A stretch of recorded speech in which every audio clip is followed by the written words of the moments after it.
আসসালামু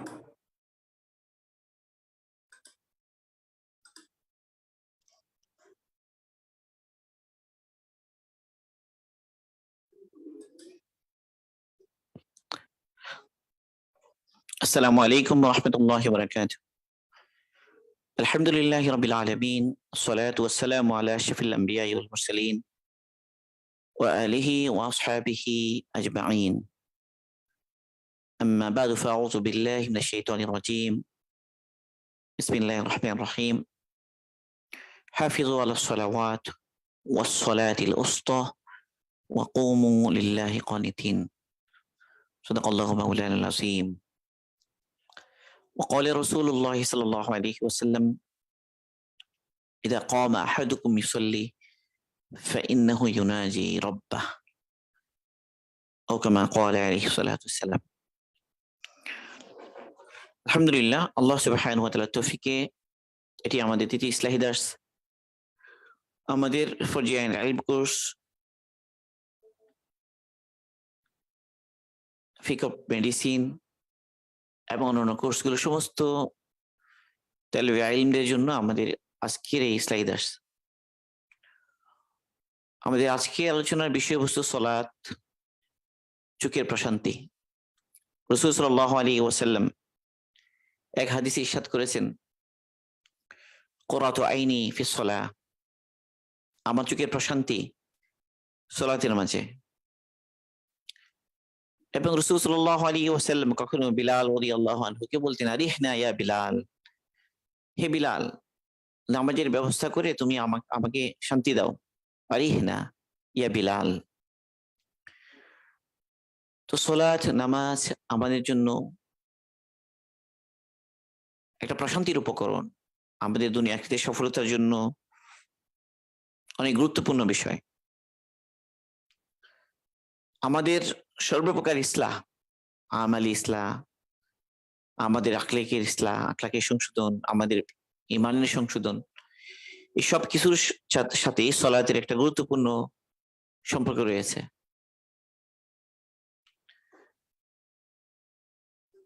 এই জন্য সালাতকে যেভাবে উপলব্ধি করা দরকার, সালাত বা নামাজের ব্যাপারে যে পরিমাণ সতর্ক হওয়া দরকার, অনেক ক্ষেত্রেই আমরা ঠিক সেভাবে সালাতের হেফাজত করতে পারি না, সালাতকে সেভাবে আমরা দেখি না। অথচ একজন মুসলমান সালাত আদায়ে এসে গড়িমসি করবে, এখানে তার দুর্বলতা থাকবে, এটা তো কোনোভাবে মেনে নেওয়া যায় না। যেখানে রাসূল সাল্লাল্লাহু আলাইহি ওয়াসাল্লাম ইরশাদ করেছেন, বাইনাল কুফরি বাইনাল ঈমানি ওয়া বাইনাল কুফরি তারকুস সালাহ, ঈমান এবং কুফরের মাঝখানে পার্থক্য হলো সালাত। মানে সালাত তরক করা, এটা এমন জিনিস যেটা ঈমান এবং কুফরকে আলাদা করে দেয়। এবং দিনের মধ্যে যদি সালাতের ব্যাপারে আমাদের এত গাফলতি থাকে, এত অবহেলা থাকে, তো দিনের অন্যান্য বিষয়গুলো, সেগুলো তো আরো বেশি আমরা কি করব, নষ্ট করব। হযরত ওমর রাদিয়াল্লাহু তাআলা আনহু তার খিলাফার সময়ে সমস্ত গভর্নরদেরকে উদ্দেশ্য করে যে চিঠি লিখেছিলেন, ফরমান জারি করেছিলেন, সেখানে এই কথাটা ছিল, ইন্না আহাম্মা উমুরিকুম ইনদিয়াস সালাহ, আমার কাছে তোমাদের সমস্ত বিষয়ের মধ্যে সবচেয়ে গুরুত্বপূর্ণ হলো সালাহ। যে ব্যক্তি সালাতের হেফাজত করবে, মান হাফিজাহা ওয়া হাফাযা আলাইহা হাফিজা দীনা, যে ব্যক্তি সালাতকে হেফাজত করবে সে তার দ্বীনকে হেফাজত করবে। আর যে সালাতকে নষ্ট করবে সে দ্বীনের অন্যান্য বিষয়গুলো আরো বেশি নষ্ট করবে। আসলে এটি বাস্তবতা। কিন্তু দুর্ভাগ্যবশত হয় কি, যে সালাতের মতো গুরুত্বপূর্ণ ইবাদতেই আমাদের গাফলতি হয়, অবহেলা হয়। আমাদের আজকের আলোচনার উদ্দেশ্য হলো কি করে আমরা সালাতে মনোযোগী হতে পারি, কিভাবে আমরা সালাতে নিয়মিত হতে পারি, সালাতের ক্ষেত্রে আমাদের দুর্বলতার জায়গাগুলো কোথায় কোথায়, সেই দুর্বলতার জায়গাগুলো কি করে সংশোধন হতে পারে, কি করে আমরা ওই সমস্ত মুসাল্লি বা নামাজীদের অন্তর্ভুক্ত হতে পারি যাদের প্রশংসা স্বয়ং আল্লাহ সুবহানাহু ওয়া তাআলা করেছেন। এবং সফলকাম ইমানদার বা সফলকাম মুমিনদের কথা বলতে গিয়ে শুরুতেই যেখানে আল্লাহ সুবহানাহু ওয়া তাআলা বলেছেন قد أفلح المؤمنون الذين هم في صلاتهم خاشعون, মুমিনের সফলতার প্রথম মানদণ্ড সালাত। আল্লাহ সুবহানাহু ওয়া তাআলা আমাদেরকে তৌফিক দান করুন আমাদের আজকের এই দার্স যেন আমার জন্য উপকারী হয়, আমাদের প্রত্যেক তালিবে ইলমের জন্য উপকারী হয়। অন্তত একটা আমালের ক্ষেত্রে আমরা যেন অন্তত সালফে সালিহিনের কাছাকাছি পৌঁছতে পারি।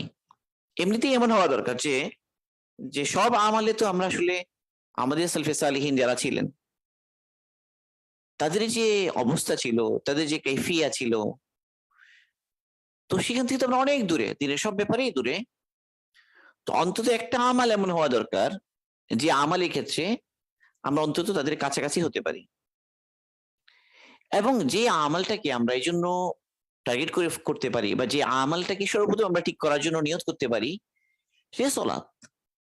অন্তত একটা আমালের ক্ষেত্রে আমরা এমন হই যে আমরা সালফে সালেহীন যারা ছিলেন তাদের যেন কাছাকাছি আমরা হতে পারি, তাদের মধ্যে হতে পারি, সেটা বলার সাহস আমার নাই, কারণ আমরা তো অনেক পিছনে, আমাদের অনেক দুর্বলতা, ইলমি দুর্বলতা, আমালি দুর্বলতা, ইমানের দুর্বলতা, ইখলাসের দুর্বলতা, আমাদের দুর্বলতার কোনো শেষ নেই।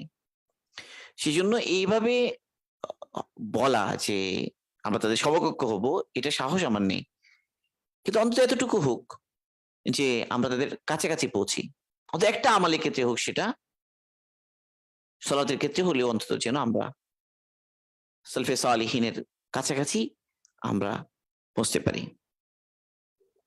আর আসলেই যদি আমরা সালাতকে ঠিকভাবে আদায় করতে পারি, আসলেই পারি, ইনশাআল্লাহ আমাদের পুরো জীবনে এটা একটা প্রভাব পড়বে, আমাদের পুরো ইসলামী জিন্দেগি এটা দ্বারা প্রভাবিত হবে, এবং দিনের প্রত্যেক ক্ষেত্রেই আমরা ইনশাআল্লাহ অগ্রগামী হতে পারবো। কারণ সালাতের মধ্যে এই গুণ আছে, কেউ যখন আসলেই সালাতকে সিনসিয়ারলি নেয় এবং সিরিয়াসলি সালাত আদায় করে, তো তার দিনের সর্বক্ষেত্রে তার উন্নতি হয়, তরক্কি হয়, গুণাগুলো সে ছেড়ে দিতে পারে আস্তে আস্তে, আল্লাহ পাকের নাফরমানির পথ থেকে সে ফিরে আসতে পারে, এবং দিনের অন্যান্য আমালের ক্ষেত্রে সে অগ্রগামী হতে পারে। এই জন্য কেউ কেউ সালাতকে তুলনা করেছেন ঘরের দরজার সাথে। ঘরের দরজা মানে ঘরের দরজা যদি খোলা থাকে, জানালাগুলো খোলা থাকে, তো বাইরে থেকে আলো আসবে, বাইরে থেকে মিষ্টি বাতাস আসবে, এবং ঘর থেকে সমস্ত দুর্গন্ধগুলো, খারাপ বিষয়গুলো বের হয়ে যাবে। তো সালাত হলো একজন মুমিনের জন্য জানালার মতো, দরজার মতো। সালাত আদায় করে তো তার জীবনে সমস্ত কল্যাণগুলো আসতে থাকে, এবং তার ভেতর থেকে সমস্ত খারাপ দিকগুলো আস্তে আস্তে বের হয়ে যেতে থাকে। আল্লাহ সুবহানাহু ওয়া তাআলা আমাদেরকে তৌফিক দান করুন যে আমরা যেন অন্তত সালাতের ক্ষেত্রে এভাবে আমরা ধীরে ধীরে আগে বাড়তে পারি। তো আমাদের সালাতে আলোচনার মধ্যে প্রথম বিষয় যেটা, সেটা হলো সালাতের হাকিকত, বাস্তবতা আমাদের উপলব্ধিতে আসে যে সালাত কত গুরুত্বপূর্ণ।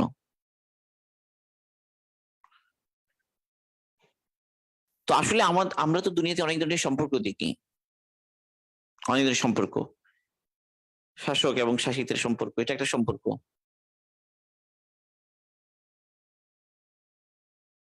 এটা একটা সম্পর্ক। ধনী এবং গরিব, এটা একটা সম্পর্ক। ছোট বড়,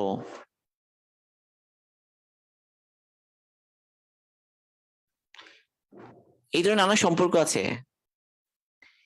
এই সব সম্পর্কগুলো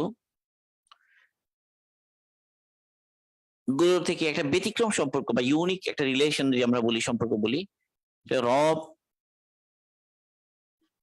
ও বান্দা, রব ও বান্দার মাঝখানে সম্পর্ক, রব এবং বান্দার মাঝখানে যে সম্পর্ক, এই সম্পর্কটা একটা ইউনিক সম্পর্ক, সম্পূর্ণ ভিন্ন সম্পর্ক। অন্য যত সম্পর্ক আছে, শাসক শাসিত, ধনী গরিব, ছোট বড়, এই সব সম্পর্কের তুলনায় রব এবং বান্দার যে সম্পর্ক, এটা সম্পূর্ণ একটা ইউনিক সম্পর্ক। এই সম্পর্কের সাথে কোনো তুলনা হয় না। এখানে এই সম্পর্কের মাঝে কি আছে? এখানে ভালোবাসার একটা ব্যাপার আছে, এখানে আজমতের একটা ব্যাপার আছে, বরত্ব এবং সম্মানের একটা ব্যাপার আছে, এখানে ভয়ের একটা ব্যাপার আছে। ভয়, সম্মান, ভালোবাসা সব এক জায়গায় জমা হয়ে গেছে রব এবং বান্দার যে সম্পর্ক। এবং এই সম্পর্ক প্রকাশের একটা গুরুত্বপূর্ণ ইবাদত যেটা এই সম্পর্ককে সবচেয়ে সুন্দর করে ফুটিয়ে তোলে, সেটা হলো সালাত। সালাতের মধ্য দিয়ে এই সম্পর্কে সবচেয়ে সুন্দর প্রকাশ ঘটে সালাতের। তো এই জন্য আল্লাহ পাক তৌফিক দান করুন, আমরা যেন সালাতের মাধ্যমে আল্লাহ পাকের সাথে আমাদের সম্পর্ক এটাকে আরো মজবুত করতে পারি, আর সুন্দর করতে পারি। তো এই জন্য প্রথমেই আমাদের যে বিষয়টা খেয়াল করা দরকার, সালাত আদায়ের ক্ষেত্রে আমাদের অবস্থান কি, সালাতের সাথে আমাদের সম্পর্কের ব্যাপারে আমরা কোন পর্যায়ে আছি, সে বিষয়টাই আমরা প্রথমে আলোকপাত করতে চাই। সালাত আদায়ের ক্ষেত্রে মানুষ আসলে কয়েকভাবে বিভক্ত। আমাদেরকে চিন্তা করতে হবে, দেখতে হবে যে আমি কোন পর্যায়ে, আমার লেভেলটা কি সালাতের ক্ষেত্রে।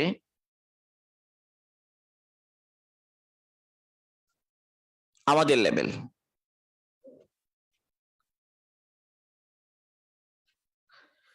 আমাদের লেভেল, আমরা কোন লেভেলে আছি সেটা দেখা। আমি যে লেভেলে আছি সেখান থেকে আমাকে আগে বাড়তে হবে, সে জায়গা থেকে আমাকে তরক্কি করতে হবে। সালাত আদায় করার ক্ষেত্রে মানুষের অনেক ধরনের লেভেল থাকে। কিছু মানুষ এমন আছে যে মুসলমান কিন্তু সালাত পড়েই না বললে চলে, পড়েই না, সালাত আদায়ই করে না। এটা এক ধরনের এক পর্যায়, যে টোটালি সালাত আদায় করে না।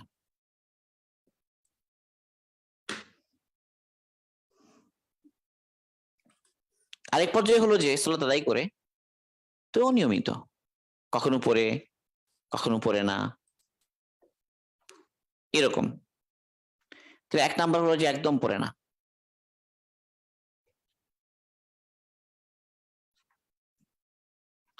দুই হলো পরে অনিয়মিত। তিন নিয়মিত পড়ে, তবে ঘরে পড়ে, জামাতে পড়ে না।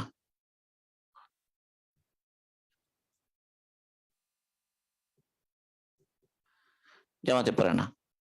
চার নম্বর হলো জামাতে পড়ে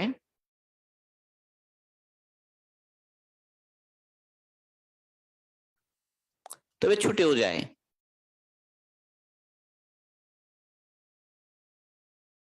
ছুটেও যায়। এরপর হলো তাকবীরউল্লাহর খেয়াল করে, তাকবীরউল্লাহ এটার জন্য চেষ্টা করে, আবার ছুটেও যায়। আর 6 নাম্বার হলো যে তাকবীরে ওলার সাথে পড়ে সবগুলো নামাজ।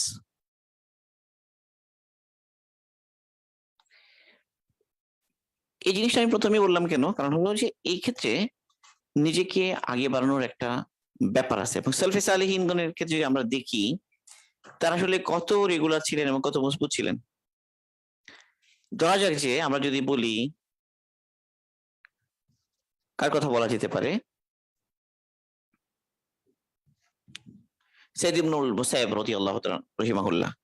সাইদ ইবনুল মুসাইয়্যিব, সাইদ ইবনুল মুসাইয়্যিব ওনার ব্যাপারে আসছে যে যে উনি বলছেন যে লম্বা একটা সময় 20 বছরের কথা বলেছেন, যে 20 বছর এমন হয়নি, 20টা বছর যে আজান হচ্ছে আর আগে থেকেই তিনি মসজিদে আছেন। قال سعيد بن المسيب رضي الله رحمه الله ما أذن مؤذن منذ 20 سنة إلا وأنا في المسجد। মুসান্নাফ ইবনু আবি শাইবা রাহিমাহুল্লাহ, মুসান্নাফ ইবনু আবি শাইবাতে ইবনু আবি শাইবা রাহিমাহুল্লাহ এই কথাটা এনেছেন সাইদ ইবনুল মুসাইয়্যিব রাহিমাহুল্লাহ, যে তিনি বলছেন যে আমি এই যে 20 বছর ধরে কখনো এমন হয়নি যে মুয়াজ্জিন আজান দিচ্ছে আর আমি আগে থেকেই মসজিদে আছি, আগে থেকেই মসজিদে আছেন। মানে সব নামাজগুলো তাকবীরের সাথে আদায় করেন, সব নামাজগুলো প্রথম কাতারে আদায় করেন। মানে 20 বছর, অন্য বর্ণনা এসেছে যে 20 বছর এমন হয়েছে যে আমি নামাজে কেবল ইমাম সাহেবকে দেখেছি সামনে, মানে ইমাম সাহেবের পিঠ ছাড়া আর কারো পিঠ আমি দেখিনি। তার মানে একদম প্রথম কাতারে নামাজ পড়েন, আবার আজান হওয়ার আগে থেকে মসজিদে আছেন। এটাই হলো নামাজের ক্ষেত্রে অগ্রগামী হওয়া। এটাকে আমরা বলতে পারি আস-সাবিকুন। সাবিকুন মানে হলো যে অগ্রগামী, অগ্রগামী হওয়া। তো তাহলে যদি আমরা বলি যে এই যে স্তরগুলোর কথা আমরা বললাম যে নামাজের ক্ষেত্রে এই যত নিচের দিকে যাচ্ছে তত অগ্রগামী, আর যত উপরে সলাতের ক্ষেত্রে সে তত পিছনে। তো আল্লাহ সুবহানাহু ওয়া তাআলা আমাদেরকে অগ্রগামী হওয়ার তৌফিক দান করুন, যে আমরা প্রথম দরজায় হতে পারি। এবার এটার জন্য আমার করণীয় কি, এটা বোঝার একটা ব্যাপার।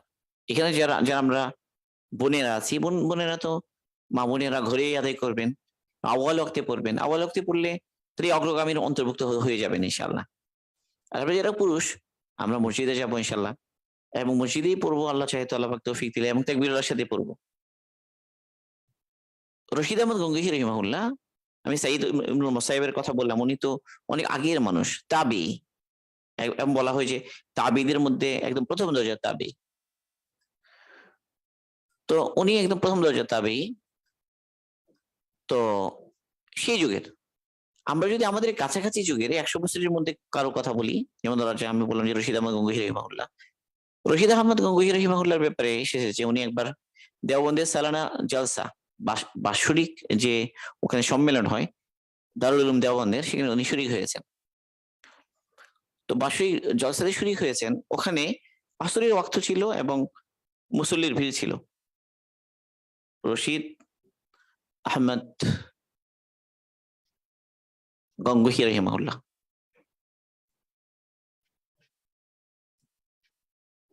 তো আসরের ওয়াক্ত ছিল, তো সবাই ওনার সাথে মুসাফা করতে আসছে, মুসাফা। তো মুসাফার ভিড়ে হলো কি যে আসরের সময়ে ইকামাত হয়ে গেছে, আর উনি জাস্ট একটু যেতে কাতারের মধ্যে, যেহেতু মুসাফার ভিড় ছিল, কাতারের মধ্যে যেতে যেতে ওনার তাকবীরত ছুটে গেছে। একদম যে রুকুতে চলে গেছে ইমাম তা না, মানে সাথে সাথে নিয়ত করতে পারেননি। তাকবীরের কিন্তু অনেক স্তর আছে। তো উনি বললেন আফসোস করে, আজকে সম্ভবত 16 বছর বলেছেন, 16 বছর পরে আমার তাকবীরুল্লাহ ছুটেছিল। আফটার 16 ইয়ার্স, 16 বছর পরে আমার তাকবীরুল্লাহ ছুটে গেল। তো এটা তো বেশি আগের মানুষ না, এই 100 বছরের ভিতরে। তো সলাতের ক্ষেত্রে আমার অবস্থান কোথায়, এটা ভালো করে খেয়াল করা দরকার। যে আমি কি মোটেই নামাজ পড়ি না, কেবল নামাজ পড়ি মাঝে মাঝে, নামাজ পড়ি তবে ঘরে পড়ে ফেলি তেমন, নাকি কদাচিৎ মসজিদে যাই, নাকি সব নামাজগুলো মসজিদে গিয়ে পড়ার চেষ্টা করি, মসজিদে গেলে আমি জামাত ধরতে পারি কিনা, নাকি জামাত পাই না, সব ওয়াক্তই কি জামাতে নামাজ পড়তে পারি, 5 ওয়াক্তই, 5 ওয়াক্ত নামাজ পড়তে গিয়ে আমি আমার মাসবুক হয়ে যাই কিনা। মাসবুক, মাসবুক মানে হলো পিছিয়ে পড়া ব্যক্তি। মাসবুক শব্দের অর্থ হলো পিছিয়ে পড়া ব্যক্তি, মানে যাকে মাসবুক বলা হচ্ছে সে অলরেডি পিছিয়ে পড়েছে, সে আর অগ্রগামীদের অন্তর্ভুক্ত নয়। কোরআনে সূরাতুল ওয়াকিয়াতে আল্লাহ পাক বলেছেন, আস-সাবিকুন আস-সাবিকুন উলাইকাল মুকাররাবুন, যারা অগ্রগামী তারা অগ্রগামী। এখন যারা অগ্রগামী তারা অগ্রগামী, এই কথার অর্থ কি? মানে যারা দুনিয়াতে অগ্রগামী তারা আখিরাতে অগ্রগামী। দুনিয়াতে যারা যারা সলাতের মধ্যে প্রথম কাতারে, সলাতের ক্ষেত্রে অগ্রগামী, জান্নাতে যারা যাবে তাদের মধ্যে তারা অগ্রগামী। দুনিয়াতে আল্লাহ পাকের হুকুম মানার ক্ষেত্রে যারা অগ্রগামী, আখিরাতে জান্নাতের মধ্যে মর্যাদা বুলন্দ হওয়ার ক্ষেত্রে তারা অগ্রগামী। এভাবে বিভিন্নভাবে বলা যায় কথাটা। মুকাররাবুন যাদেরকে বলা হয় অগ্রগামী, তার হচ্ছে সাবিকুন। আমি মাসবুক হলাম, আমার এমন যদি হয় যে আমার প্রতিদিনই নামাজে কোনো না কোনো ওয়াক্তে আমি মাসবুক হয়ে যাই, হয়তো ফজরে প্রথম কাতা ছুটে গেল, প্রথম রাকাত ছুটে গেল, বা জোহরে ছুটলো, বা আসরে ছুটলো, বা মাগরিবে ছুটলো, বা এরশাদে ছুটলো, ছুটে। তো ছুটে যাওয়া মানে কি, আমি পিছিয়ে পড়লাম, আমি দিন থেকে পিছিয়ে পড়লাম, আমি দিনের ক্ষেত্রে আখিরাতের ক্ষেত্রে যে দৌড় সেখানে আমি পিছিয়ে পড়লাম। তাহলে আমরা একটা কিন্তু দৃঢ় সংকল্প করতে পারি। দৃঢ় সংকল্পটা কি হবে, যে যদি এমন হয় যে জিজ্ঞাসা করা হয় 1 সপ্তাহের মধ্যে কাহা তাকবীরত ছুটেনি, তো আমি যেন বলতে পারি যে আমার ছুটেনি। যদি জিজ্ঞাসা করা হয় 15 দিনের মধ্যে কাহা তাকবীরত ছুটেনি, আমি যেন বলতে পারি যে আমার ছুটেনি। যদি বলা হয় যে 1 মাসের মধ্যে কাহা তাকবীরত ছুটেনি, আমি যেন বলতে পারি যে 1 মাসের মধ্যে আমার তাকবীরত ছুটেনি। আল্লাহ পাক তৌফিক দান করুন। এইভাবে ধীরে ধীরে যেন আমরা আগে বাড়তে পারি। এমনিতে তো 40 দিন তাকবীরের সাথে পড়ার একটা নেকি আছে। 40 দিন, 40 দিন কেউ যদি তাকবীরের সাথে নামাজ পড়ে, তো দুইটা সালাতের কথা আছে হাদিসে, বারাআতুম মিনান নার ওয়া বারাআতুম মিনান নিফাক। বারাআতুম মিনান নার, বারাআ মানে হলো যে মুক্তির পরোয়ানা, মুক্তির পরোয়ানা, একটা নিফাক থেকে, আরেকটা জাহান্নাম থেকে। 40 দিন জাহান্নাম থেকে।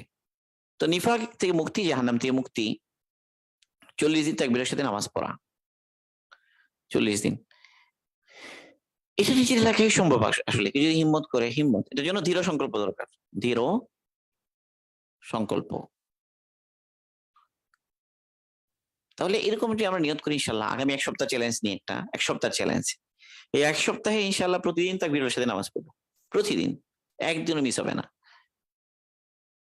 এইভাবে নিজের নিজের মজবুত নিয়ত করি এবং এটার জন্য প্ল্যান করি। এবং যদি ছুটে যায় তাকবীরের ওলা, একটা পানিশমেন্ট দেব, পানিশমেন্ট, শাস্তি দেব যে কেন তাকবীর ছুটলো, হয়তো সাদাকা করা অথবা নফল নামাজ পড়া 10 রাকাত 20 রাকাত, কেন তাকবীর ছুটলো। তো একটা প্ল্যান বানাই যে 1 সপ্তাহ টার্গেট করি, যে 1 সপ্তাহ পারলাম, 1 সপ্তাহ পারলে একটা শুকর আদায় করবো 2 রাকাত নামাজ পড়ে। এবারে আমি টার্গেট পারলাম যে আরো 1 সপ্তাহ, আরো 1 সপ্তাহ, আরো 1 সপ্তাহ। এভাবে ইনশাল্লাহ চেষ্টা করবো যে তাকবীরের ওলার সাথে নামাজ পড়ার জন্য, এবং এটাকে অভ্যাস বানিয়ে নিব। আমি এমন একজনের কথা জানি, এমন এক ভাইয়ের কথা জানি, যিনি প্রথম যখন দিনের বুঝ পেলেন, হেদায়েতের পথে এলেন, তো তিনি চিন্তা করেছেন যে আমি তাকবীরের সাথেই নামাজ পড়বো। তো এটার জন্য কি কষ্টটা উনি করতেন আমি তার একটা উদাহরণ দিই। ধরা যাক যে তিনি কোথাও সফরে যাবেন, বা ওনার বাড়ি থেকে, নিজের হয়তো কোনো শহরে থেকে বাড়ি গিয়েছেন নিজের এলাকায়, তো বাড়ি থেকে শহরে পৌঁছতে ওখানে হয়তো মাঝে 3 ওয়াক্ত নামাজ, মাঝে 3 ওয়াক্ত তারা নামাজ পড়বে, তার যে জোহর, এরপর আসর, মাগরিব, 3 ওয়াক্ত পড়বে। তো উনি কি করেন যে জোহর পরে স্টেশনে এসে জোহর পড়লেন, জোহর পরে উঠে গাড়িতে উঠলেন, সেই গাড়িটা যখন কিছু দূর আগালো, একটা পর্যায়ে আসরের ওয়াক্ত হয়ে গেল। তো লোকাল গাড়িগুলো তো আর এইভাবে নামাজের জন্য থামে না অল্প এরিয়ার মধ্যে, মানে চাইলে তো, মানে এখানে ওয়াক্ত হয়ে গেল, মানে জামাতের ওয়াক্ত হয়ে গেল। তো উনি যেটা করতেন যে উনি ওই গাড়ি থেকে যতটুকু গিয়েছে ততটুকু বিল দিয়ে নেমে যেতেন, নেমে আসর পড়তেন, আসর জামাতে পড়ে আবার আরেকটা গাড়িতে করে আবার চললেন। কিছু দূর যাওয়ার পরে মাগরিবের ওয়াক্ত হলো, যখন মাগরিবের ওয়াক্ত হলো তখন আবার নেমে গেলেন, আবার মাগরিবটা জামাতে পড়ে আবার গাড়ি চেঞ্জ করলেন। তো এইভাবে হয়তো কষ্ট হতো না, কিন্তু একটা প্রশান্তি কাজ করতো যে আমার জামাত, আমি আমার নামাজগুলো জামাতের সাথে হচ্ছে, তাকবীরের সাথে হচ্ছে। তো এটা যে খুব কঠিন কিছু এরকম না আসলে, কেউ যদি সাহস করে, কেউ যদি হিম্মত করে, তো আল্লাহ সুবহানাহু ওয়া তাআলা তাকে তৌফিক দান করবেন। তো এই জন্য প্রথমত সলাতের ব্যাপারে আমাদের সিনসিয়ার হতে হবে যে আমার সব নামাজগুলো কি করে তাকবীরের সাথে হয়। এটা একটা জায়গা যেখানে আমাদের এফোর্ট দিতে হবে। আচ্ছা, একটা হলো যে অনেক সময় হয় কি যে আমরা টার্গেট করি যে 40 দিনে পড়বো, এখন ধরা যায় একদিন ছুটে গেল, ছুটে যাওয়ার সাথে সাথে আমরা মনে করি যে ছুটে যখন গেল ওই যে দৃঢ় সংকল্পটা কমে যায়। আসলে সব ক্ষেত্রেই আমাদের কি করা দরকার, শর্ট টার্ম এবং লং টার্ম গোল থাকা দরকার। একটা তো বললাম যে লং টার্ম গোল, যে 40 দিন পড়বো, লং টার্ম হলো 40 দিন, 40 দিন আমি পড়বো। তো শর্ট টার্ম হলো একটা দিন, প্রতিদিন। শর্ট টার্ম গোল হলো প্রতিদিনই, মানে এভরিডে আমাকে কি করতে হবে, জামাতের সাথে তাকবীরের সাথে নামাজ পড়তে হবে। তো এটা যদি ইনশাল্লাহ সাহস করে যদি আমরা করা শুরু করে দিই, আল্লাহ সেহেতু একদিন করে, এই একদিন করে তো 40 দিন হবে। তো যতবারই আমি পড়ে যাব আমার টার্গেট মিস হবে, ততবারই আমি নতুন করে সংকল্প করব, ওই সংকল্প আমি ছাড়বো না ইনশাআল্লাহ। এভাবে করতে করতে একটা সময় আসবে আল্লাহ সুবহানাহু ওয়া তাআলা আমাদেরকে তাকবীরের সাথে নামাজ পড়তে তৌফিক দান করবেন। তো এটার জন্য একটা বিষয় হতে পারে যে যে ওয়াক্তগুলোতে আমার ব্যস্ততা থাকে না, আমি ফ্রি থাকি, সেই ওয়াক্তগুলোতে চেষ্টা করি আজানের আগে মসজিদে যাওয়ার জন্য। মানে যে ওয়াক্তগুলোতে আমার ব্যস্ততা থাকে না, আমি ফ্রি থাকি, সেই ওয়াক্তগুলোতে চেষ্টা করি যে আজানের আগে মসজিদে যাওয়ার জন্য, বা অন্তত আজান হয়ে গেলে সাথে মসজিদে যাওয়ার জন্য। এতটুকু হলে কি করবো, আমি মসজিদে গিয়ে আমি আগে নামাজের অপেক্ষায় থাকলাম, আমি কোরআন তিলাওয়াত করলাম, বা আমি তাসবিহাত আদায় করলাম, নফল নামাজ পড়লাম বা কাজা নামাজ পড়লাম। তো এইভাবে হবে কি যে ওই ওয়াক্তটা অন্তত আমার সুন্দরভাবে কাটবে, নামাজের আগ মুহূর্তটা ভালো কাটবে। এবং এইভাবে আস্তে আস্তে জামাতে নামাজ পড়া, তাকবীরে ধরা, এটা আমার যোগ্যতা তৈরি হবে। আর যখন আমি ব্যস্ততার মধ্যে থাকি, অন্তত তখন এতটুকু টার্গেট থাকবে যে অন্তত যে নামাজগুলো সুন্নাহ আছে সেগুলো যেন মসজিদে গিয়ে পড়তে পারি। সুন্নাহ তো মসজিদে গিয়ে পড়বো, কাজে ব্যস্ততার মধ্যেও আমি আগে চলে যাব 5-10 মিনিট আগে, যেন আমার সুন্নাহ মিস না হয়। এরকম যদি হয় যে আমি জামাতের মতো 5 মিনিট আগে রওনা হলাম, তাহলে তো অজু ইস্তিনজা করতে করতেই দেখা যাবে যে আমার জামাত ছুটে যাচ্ছে, এক রাকাত ছুটে যাচ্ছে, তারপর তাকবীর ছুটে যাচ্ছে। তো এই জন্য মজবুত নিয়ত করতে হবে যে আমি একটু আগে রওনা হবো ইনশাল্লাহ, যেন আমার না ছুটে। আল্লাহ পাক তৌফিক দান করুন। এটাও যেটা বললাম, এটা হলো নামাজের মানে রেগুলারিটির ব্যাপার। এবং মসজিদে পড়ার ব্যাপারে সিনসিয়ার হওয়া যে আমি মসজিদেই পড়বো। আল্লাহ পাক আমাদেরকে তৌফিক দান করুন। তো নামাজের মধ্যে আসলে দুইটা দিক। একটা তো বললাম যেটা নিয়মিত হওয়ার ব্যাপারে, নিয়মিত হওয়ার ব্যাপারে নিজেকে একটা দৃঢ় সংকল্প করতে হবে, অন্তত একটা আমলের ক্ষেত্রে আমি এমন হব যেন আমি সালফে সালিহিনদের পর্যায়ে পৌঁছতে পারি। তো এটার জন্য আমি টার্গেট করলাম সালাদকে, এবং আমি জামাতি নামাজ পড়বো, কখনোই মাসবুক হবো না ইনশাল্লাহ, যথাসম্ভব মাসবুক হারাবো। এবং মাসবুক হয়ে গেলে আমি আফসোস করবো। আগে জামানার মানুষজন, সালাফদের এমন বৈশিষ্ট্য ছিল যে তাদের যদি কারো তাকবীরে ছুটে যেত, তো তারা 3 দিন আফসোস করতেন, 3 দিন শোক করতেন। তাকবীরে ছুটলে 3 দিন, তারা 3 দিন শোক প্রকাশ করতেন। আর যদি জামাত ছুটতো, জামাত, তাহলে 7 দিন আফসোস করতেন, 7 দিন। তো আমাদের তো আফসোসই হয় না, আফসোস হয় না। والذين هم عن صلاتهم ساهون, যে আয়াত আছে না, عن صلاتهم ساهون। তো এখানে কেউ কি কথা বলেছেন যে ব্যক্তি মানে নামাজ যদি আউয়াল ওয়াক্তে জামাতে পড়তে পারে তখন সে আনন্দিত হয় না, আর নামাজটা একটু শেষ ওয়াক্তে পড়লে তোমার অন্তরের মধ্যে কোনো ব্যথা আসে না, সেই লোকের কথা বলেছে যে যারা নামাজ সম্পর্কে গাফেল। মানে ওই সমস্ত লোক যারা নামাজ সম্পর্কে গাফেল। আর আইতাল্লাযী ইউকাদ্দিবু বিদ্দীন ফাযালিকাল্লাযী আছে না, এই যে সূরা মাউন, সূরা মাউনের মধ্যে এক পর্যায়ে বলা হচ্ছে আল্লাযীনা হুম আন সালাতিহিম সাহুন। তো নামাজের ব্যাপারে এরা কি গাফেল? নামাজের উপরে গাফিলের উদাহরণ দিতে গিয়ে মুফাসসিরগণ একদল লোকের কথা এমন বলেছেন যে তারা জামাতে তাকবীরের সাথে একদম আউয়াল ওয়াক্তে পড়তে পারলে আনন্দিত হয় না। মানে আউয়াল ওয়াক্তে পড়তে পারলো, জামাতে পড়তে পারলো, তাকবীরওয়ালার সাথে হলো, কোনো আনন্দ নাই। নামাজটা গাফলতি করে অনেক দেরিতে পড়লো, একদম ওয়াক্তের শেষে গিয়ে পড়লো কোনো মতে, কোনো কষ্ট নাই দিলের মধ্যে, কোনো ব্যথাও নাই। তো এই লোকগুলোর ব্যাপারে তারা বলেছেন যে এরা হচ্ছে কি, ওই সমস্ত লোক যারা নামাজের ব্যাপারে গাফেল। আল্লাহ পাক আমাদেরকে তৌফিক দান করুন, আমরা যেন নামাজের ব্যাপারে অন্তত সিনসিয়ার হতে পারি, সিরিয়াস হতে পারি, এবং সে তাকবীরের সাথে। এরপরে যেটা বিষয় সেটা হলো কি, সেটা হলো নামাজের ভিতরটা সুন্দর করা, নামাজের মধ্যে খুশু পয়দা করা, নামাজের ভিতরে আল্লাহ পাকের ধ্যান সৃষ্টি করা। এটা অনেক গুরুত্বপূর্ণ একটা বিষয়। আল্লাহ পাক আমাদেরকে তার জন্য তৌফিক দান করুন, এবং সেই ক্ষেত্রে আমাদের করণীয় কি সে ব্যাপারে ইনশাআল্লাহ আলোচনা হবে।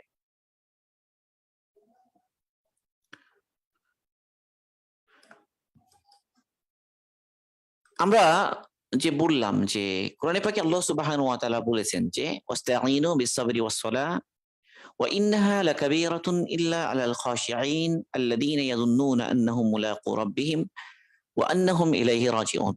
আল্লাহ সুবহানাহু ওয়া তাআলা বলছেন তোমরা সালাত এবং সবরের মাধ্যমে আল্লাহ পাকের সাহায্য চাও। এরপরে আল্লাহ পাক বলে ওয়া ইন্নাহা লাকাবীরাতুন ইল্লা আলাল খাশিঈন।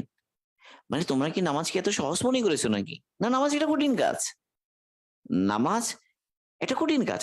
তবে ওই সমস্ত লোকের জন্য সহজ যাদের অন্তরে খুশু আছে। খুশু,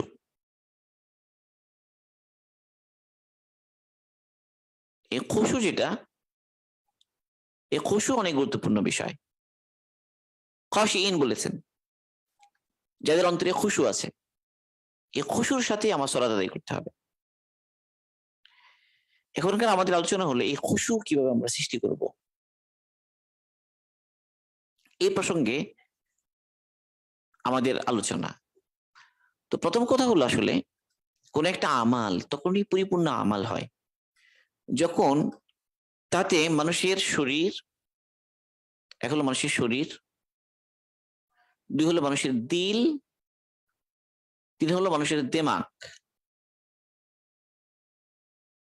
শরীর, দিল, দেমাগ তিনটাই ওখানে কি হয়, মনোযোগী হয়, তিনটাই ব্যবহৃত হয়। একটা আমালকে তখন বলা হয় পূর্ণ আমাল।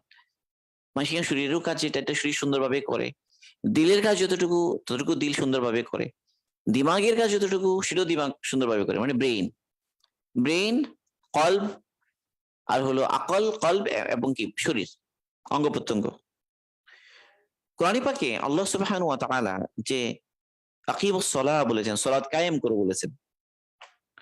সালাতের ব্যাপারে কোরআনে পাকের মধ্যে এক জায়গায় এভাবে বলেন যে সল্লু, একটা জায়গায় বলেন যে সল্লু মানে সালাত আদায় করো, এটা বলেননি। সব জায়গায় বলেছেন আকিমুস সালাহ, আকিমুস সালাহ। এবার একবার দুবার না, অনেকবার, অনেকবার। এত বারবার, এত বারবার এই হুকুমটা করা, এই আদেশটা দেওয়ার কি উদ্দেশ্য? তো উদ্দেশ্য হলো সে যেন আল্লাহ পাকের সামনে দাঁড়ায় তার সালাতের মধ্যে তার পুরো সত্তাকে নিয়ে, তার পুরো সত্তা এবং তার পুরোটাকে নিয়ে, তার অন্তর, তার নফস এবং তার আকল, তার শরীর, এবং একইভাবে যেন সমস্ত আদাব, সমস্ত সুন্নাহ, এই সবগুলো যেন সালাতের মধ্যে সে আদায় করে যথাযথভাবে। রিসালাতুল মুস্তারশিদিন একটা কিতাব আছে আল্লামা ইমাম মুহাসিবি রাহিমাহুল্লাহ। তো সেখানে তিনি এক জায়গায় বলেছেন যে কুম বাইনা ইয়াদাইহি ফি সলাতিকা জুমলাতান, কুম তুমি দাঁড়াও, বাইনা ইয়াদাইহি মানে আল্লাহ সুবহানাহু ওয়া তাআলার সামনে তুমি দাঁড়াও, ফি সলাতিকা তোমার সলাতে, জুমলাতান, জুমলাতান মানে তুমি পরিপূর্ণভাবে তোমার পুরোটাকে নিয়ে, মানে তুমি পুরোটা, তুমি পুরোটা বলতে শরীর, দিল এবং দিমাগ পুরোটাকে নিয়ে তুমি সলাতের মধ্যে দাঁড়াও, পুরোটাকে নিয়ে।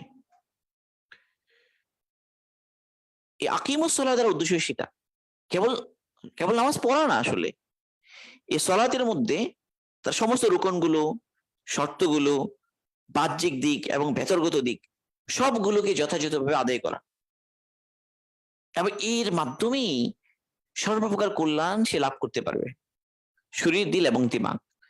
তো আমাদের জানতে হবে নামাজের মধ্যে শরীরের কি কাজ। এটা তো আমরা জানি, নামাজের শরীরের কাজ হলো দুটা, একটা হলো বিভিন্ন ধরনের দোয়া, জিকির যেগুলো আমরা পড়ি, আকওয়াল এবং আফআল মানে কাজ, কথা এবং কাজ, বা জিকির এবং কাজ বলি আমি, জিকির ও বিভিন্ন কাজ, দাঁড়ানো, বসা, সেগুলো। দিল একটা আছে, অন্তর, অন্তরের কি কাজ? অন্তরের কাজ হলো বিনয়, আল্লাহ পাকের ভয়, এই বিষয়গুলো হচ্ছে দিলের কাজ। গোলামীর অনুভূতি, অনুভূতি, আমি এক গোলাম আল্লাহর সামনে দাঁড়িয়েছি, গোলামীর অনুভূতি নিয়ে সালাত আদায় করা। আর দিমাগের কাজ কি? দিমাগের কাজ হলো একাগ্রতা ও মনোযোগ, এই একাগ্রতা ধরে রাখা।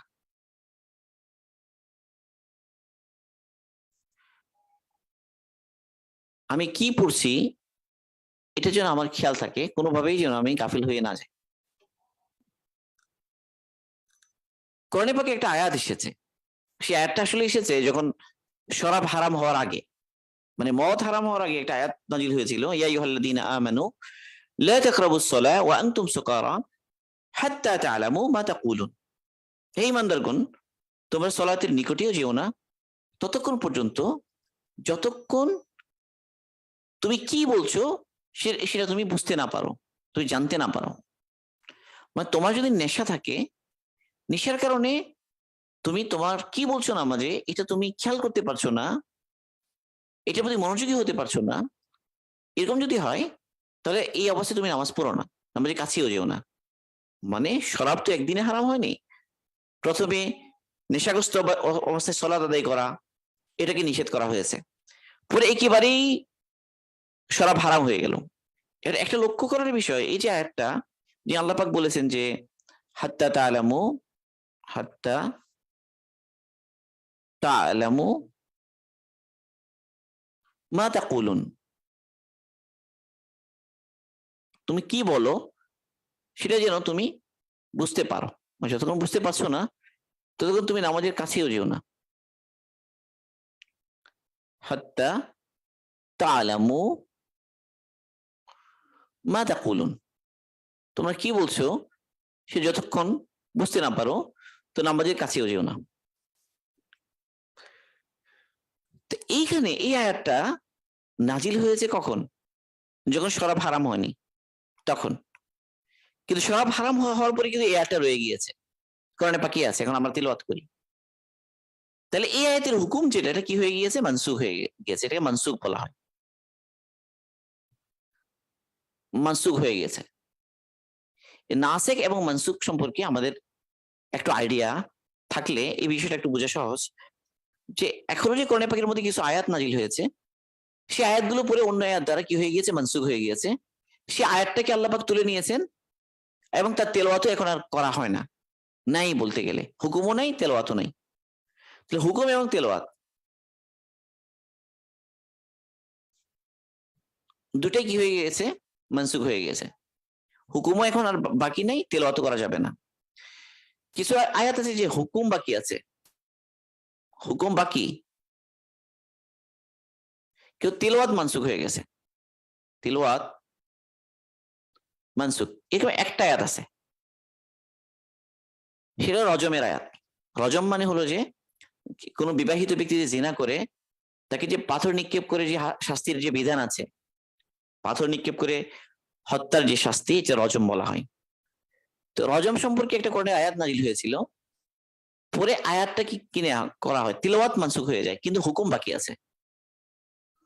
আরেকটা হচ্ছে যে হুকুম বাকি নাই, হুকুম বাকি নাই কিন্তু তিলাওয়াত বাকি আছে।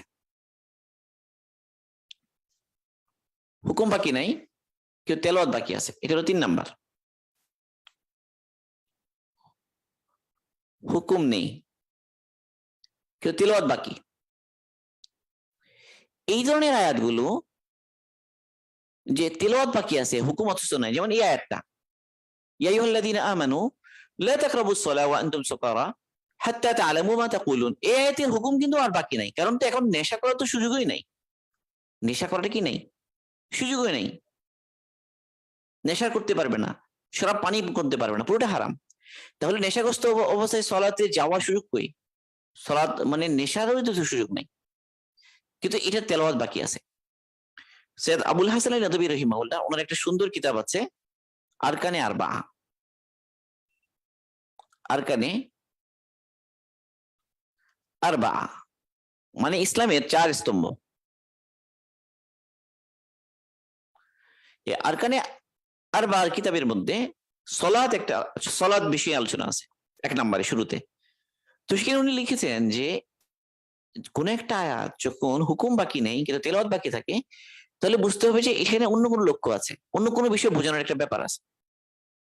তো তিনি বললেন যে এই যে আয়াতটা সে মানসুখ হয়ে গিয়েছে কিন্তু তেলাওয়াত বাকি আছে, তো এটা একটা উপকার আছে, এটার একটা লক্ষ্য আছে। সেটা হলো যে নামাজের মধ্যে ব্রেইনের কি কাজ, নামাজের মধ্যে দেমাগের কি কাজ, সেটা এই আয়াত দ্বারা বোঝা যায়। হাত্তা তা'লামু মা তাকুলুন, এই আয়াত দ্বারা নামাজের মধ্যে দিলে দেমাগের কি কাজ, দেমাগ মানে ব্রেইন, ব্রেইনের কি কাজ সেটা বুঝে আসে। কিভাবে বুঝে আসে? ইহইয়া উলুমুদ্দিন ইমাম গাজালি রহিমাহুল্লাহ অসাধারণ কিতাব। তো ইহইয়া উলুমুদ্দিনের মধ্যে এই নামাজের আলোচনায় ইমাম গাজালি রহিমাহুল্লাহ তিনি লিখেন, নামাজের আলোচনায় তিনি ওখানে লিখেন যে এই যে আয়াতটা, যে হাত্তা তা'লামু মা তাকুলুন, এটার একটা তো হলো যে ওই যে নেশা, শরাব, তবে আরেকটা এখনো বাকি আছে। তো তিনি ওই কথা প্রসঙ্গে বললেন, ওয়াকাম মিন মুসাল্লিন লাম লাম ইয়াশরাবিল খামরা, লাম ইয়াশরাবিল খামরা ওয়া হুয়া লা ইয়ালামু মা ইয়াকুলুনা ফি সালাতি। ওয়াকাম মিন মুসাল্লিন লাম ইয়াশরাবিল খামরা ওয়া হুয়া লা ইয়ালামু মা ইয়াকুলু ফি সালাতিহি। তিনি বলছেন যে অনেক মুসল্লি এমন আছে যে কিন্তু শরাব পান করে না, অথচ সে যখন নামাজ পড়ে, নামাজে সে কি বলে সে জানে না, মানে কি বলে সে সলাতে এটা তার হুঁশই থাকে না। সেই কোথায় থাকে তাহলে? সে দুনিয়ার মহব্বতের নেশায়, দুনিয়ার মহব্বতের নেশায় নেশাগ্রস্ত থাকে।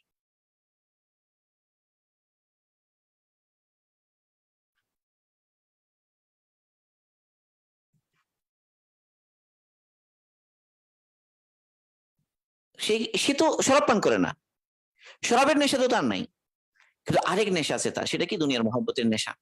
এই নেশার কারণে সে সলাতের মধ্যে কি বলে সে খেয়াল করে না, ওদিকে তার ধ্যানই নাই, খেয়ালই নাই, সে জানেই না কি পড়ে কি বলে। অথচ আল্লাহ পাক বলেছেন যে তুমি কি করো না, হাত্তা তাআলামু মা তাকুলুন, এটা গুরুত্বপূর্ণ। তাহলে বোঝা গেল নামাজের মধ্যে ব্রেনের কাজ কি? নামাজের মধ্যে ব্রেনের কাজ হলো, দেমাগের কাজ হলো যে কি পড়ছি সেটা খেয়াল করা, কি পড়ছি, মুখের কি উচ্চারণ তা খেয়ালে রাখা। এই জিনিসটা গুরুত্বপূর্ণ।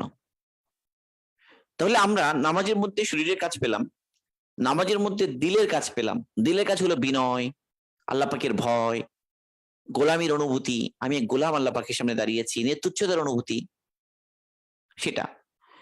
আর ব্রেনের কাজ কি? ব্রেনের কাজ হলো যে আমি কি বলছি, একদম সলাতের শুরু থেকে শেষ পর্যন্ত আমি যত কথা বলবো প্রত্যেকটার দিকে আমি লক্ষ্য রাখবো, আমার খেয়াল থাকবে। আমি যখন সূরাতুল ফাতিহা বলছি, তো আমার খেয়াল থাকবে আমি বলছি যে আলহামদুলিল্লাহি রাব্বিল আলামিন, আর রহমানির রহিম, মালিকি ইয়াউমিদ্দিন, ইয়াকা না'বুদু ওয়া ইয়াকা নাস্তাঈন। প্রতি আয়াত যেন আমি খেয়াল করে করে যেন আমি পড়ি। আল্লাহ সুবহানাহু ওয়া তাআলা যদি তৌফিক দেন, প্রতি আয়াতের অর্থও যেন আমি খেয়াল করে করে পড়ি। নামাজে বলে যত উচ্চারণ আমি করবো, আল্লাহু আকবার বলি, তাসবিহ পড়ি, দোয়া করি, যাই যাই যা যা করি না কেন, পুরোটাতেই আমি আমার ধ্যান রাখবো। আমি কি হব না, আমার ধ্যান যাবে না, ওখানে থাকবে। তো এটার আসল কথা হলো যে আমাদের মধ্যে দুনিয়ার মহব্বত এত প্রবল, তো যখন আজান হয়ে যায়, আজান আমাদের মধ্যে কোনো প্রতিক্রিয়া সৃষ্টি করে না। যখন আমরা নামাজে দাঁড়াই, তখন সলাৎ আমাদের মধ্যে কোনো প্রতিক্রিয়া সৃষ্টি করে না। অথচ এই অবস্থা রসুল কেমন ছিলেন? আজান হলে, নামাজের ওয়াক্ত হলে রসুলের কি অবস্থা হতো, এবং সাহাবা রাদিয়াল্লাহু আনহুম তাদের কি অবস্থা হতো, এই বিষয়গুলো আমাদের সামনে রাখা দরকার।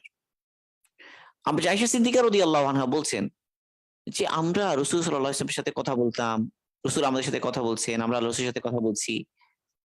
তো এই অবস্থায় কি হয়ে গেছে, নামাজের ওয়াক্ত এসে গেছে। যখনই নামাজের ওয়াক্ত এসে গেছে, রসুল সাল্লাল্লাহু আলাইহি ওয়াসাল্লাম এমন ভাবে আমাদেরকে ছেড়ে চলে যেতেন, এমন ভাবে যেন তিনি আমাদেরকে চিনে না, আমরা তাদেরকে চিনি না, আমরা তাকে চিনি না। ওয়ান আয়েশা রাদিয়াল্লাহু আনহা قالت كان رسول الله صلى الله عليه وسلم يحدثنا ونحدثه فإذا حضرت الصلاة فكأنه لم يعرفنا ولم نعرفه। আম্মা জান বলছেন রাসূল সাল্লাল্লাহু আলাইহি ওয়াসাল্লামের সাথে আমরা কথা বলতাম, তিনি আমাদের সাথে কথা বলতেন, আমরা তার সাথে কথা বলতাম।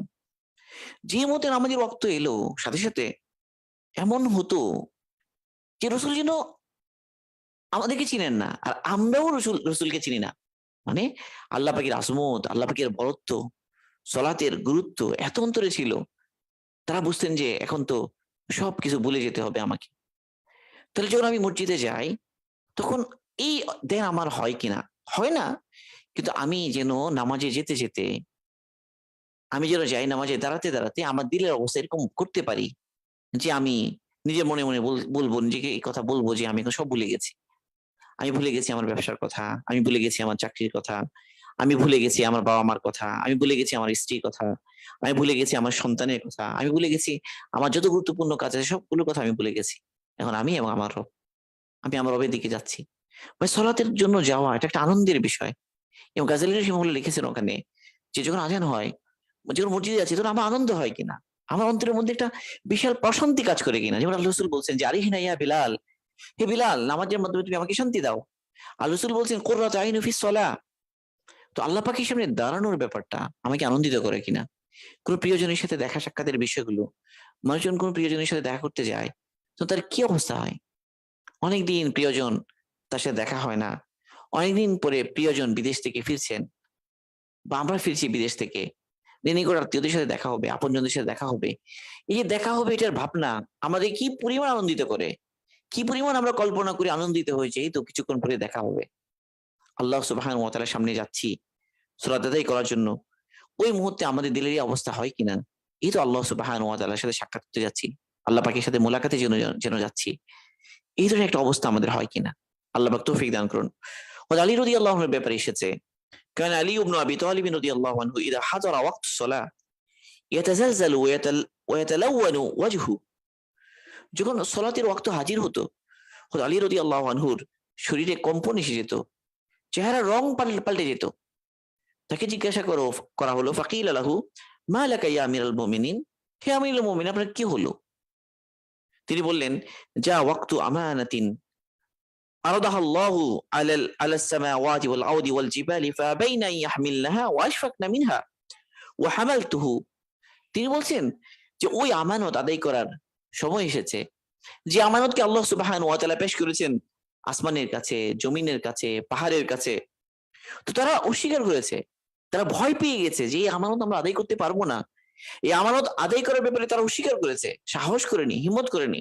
আর আমি সে আমানত বহন করছি, সে আমানত বহন করছি আমি, এবং সে আমানতের সময় এসে গেছে আমার, তাহলে আমার কেন এই অবস্থা হবে না? তো সলাতের ওয়াক্ত আসলে একটা পরিবর্তন তাদের মধ্যে আসতো, আজকে আমার আসে না।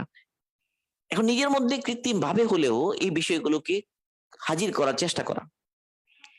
হাসান ইবনে আলী রাদিয়াল্লাহু আনহু তার ব্যাপারে আসছে, আন্নাহু কানা ইদা তাওয়াদ্দা ইসফারা লাউনুহু ফায়াকুল লাহু আহলু মা হাদা আল্লাযী ইয়াতারিহি ইনদা আল-উযু ফায়াকুলু আতাদরুনা বাইনা ইয়াদাই মান উরিদু আন আকুমা। হাসান ইবনে আলী তিনি যখন ওযু করতেন তার চেহারার বিবর্ণ হয়ে যেত। তার পরিবারের লোকজন তাকে বলতো, কি হলো আপনার, যে অজুর সময় আপনার কি হলো, এত ফ্যাকাশে হয়ে গেলেন, এত পেরেশান হয়ে গেলেন, কোন সমস্যা আপনার হলো অজুর সময়? তিনি বলতেন, তোমরা জানো না আমি কার সামনে দাঁড়ানোর ইচ্ছে করেছি, আমি কার সামনে দাঁড়ানোর ইচ্ছে করেছি। তো এই বিষয়টা আল্লাহ সুবহানাহু ওয়া তাআলা আমাদের তৌফিক দান করুন, সালাতের মধ্যে যেন আমরা এই জিনিসটা যেন অর্জন করতে পারি। তো এই জন্য আমাদের কি করা উচিত? তো এই জন্য প্রথমত হলো যে সালাতের বাহ্যিক অবস্থাকে ঠিক করা। সালাতের মধ্যে দুটা দিক, একটা বাহ্যিক, একটা আভ্যন্তরীণ। আমরা যদি বলি সালাতের মধ্যে একটা হলো বাহ্যিক দিক ঠিক করা, একটা হলো ভেতরগত দিক ঠিক করা। বাহ্যিক দিক ঠিক করার জন্য আমার কি করতে হবে? বাহ্যিক দিক ঠিক করার জন্য আমার অজু থেকে শুরু করে সালাতের সবকিছু আমার জানতে হবে, কি কি ফরজ, কি কি ওয়াজিব, কি কি সুন্নত, এবং কি কি মুস্তাহাব, বিস্তারিত ভাবে আমি জানবো।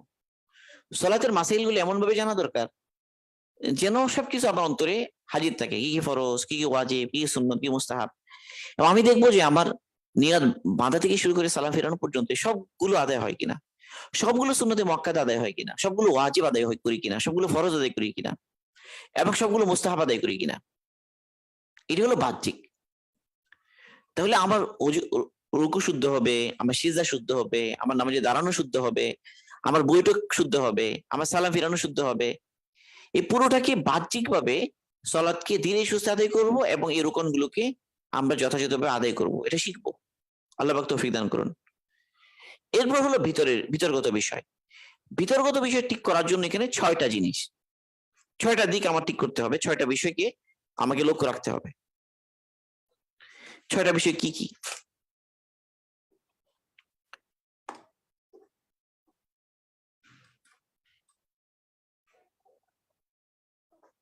বিতর্কতার মধ্যে 6টা বিষয়।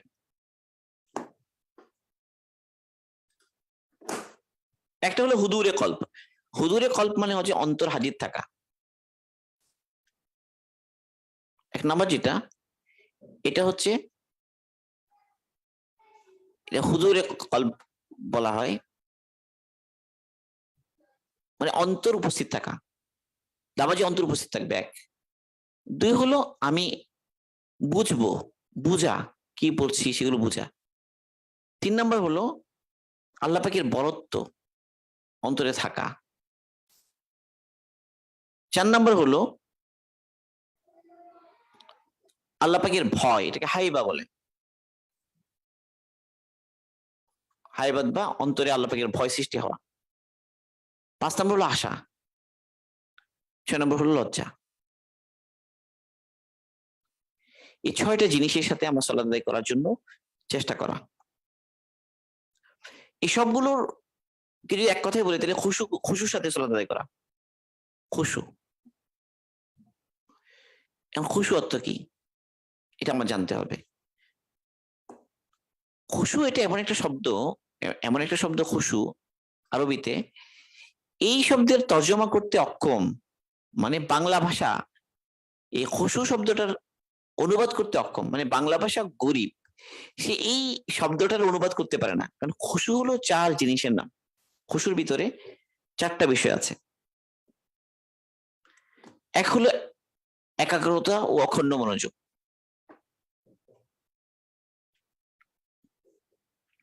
এক হলো একাগ্রতা,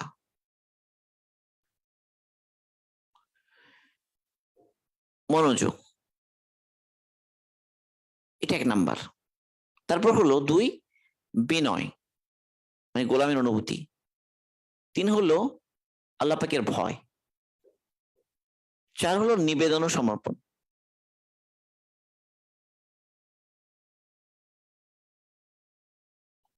চার জিনিস।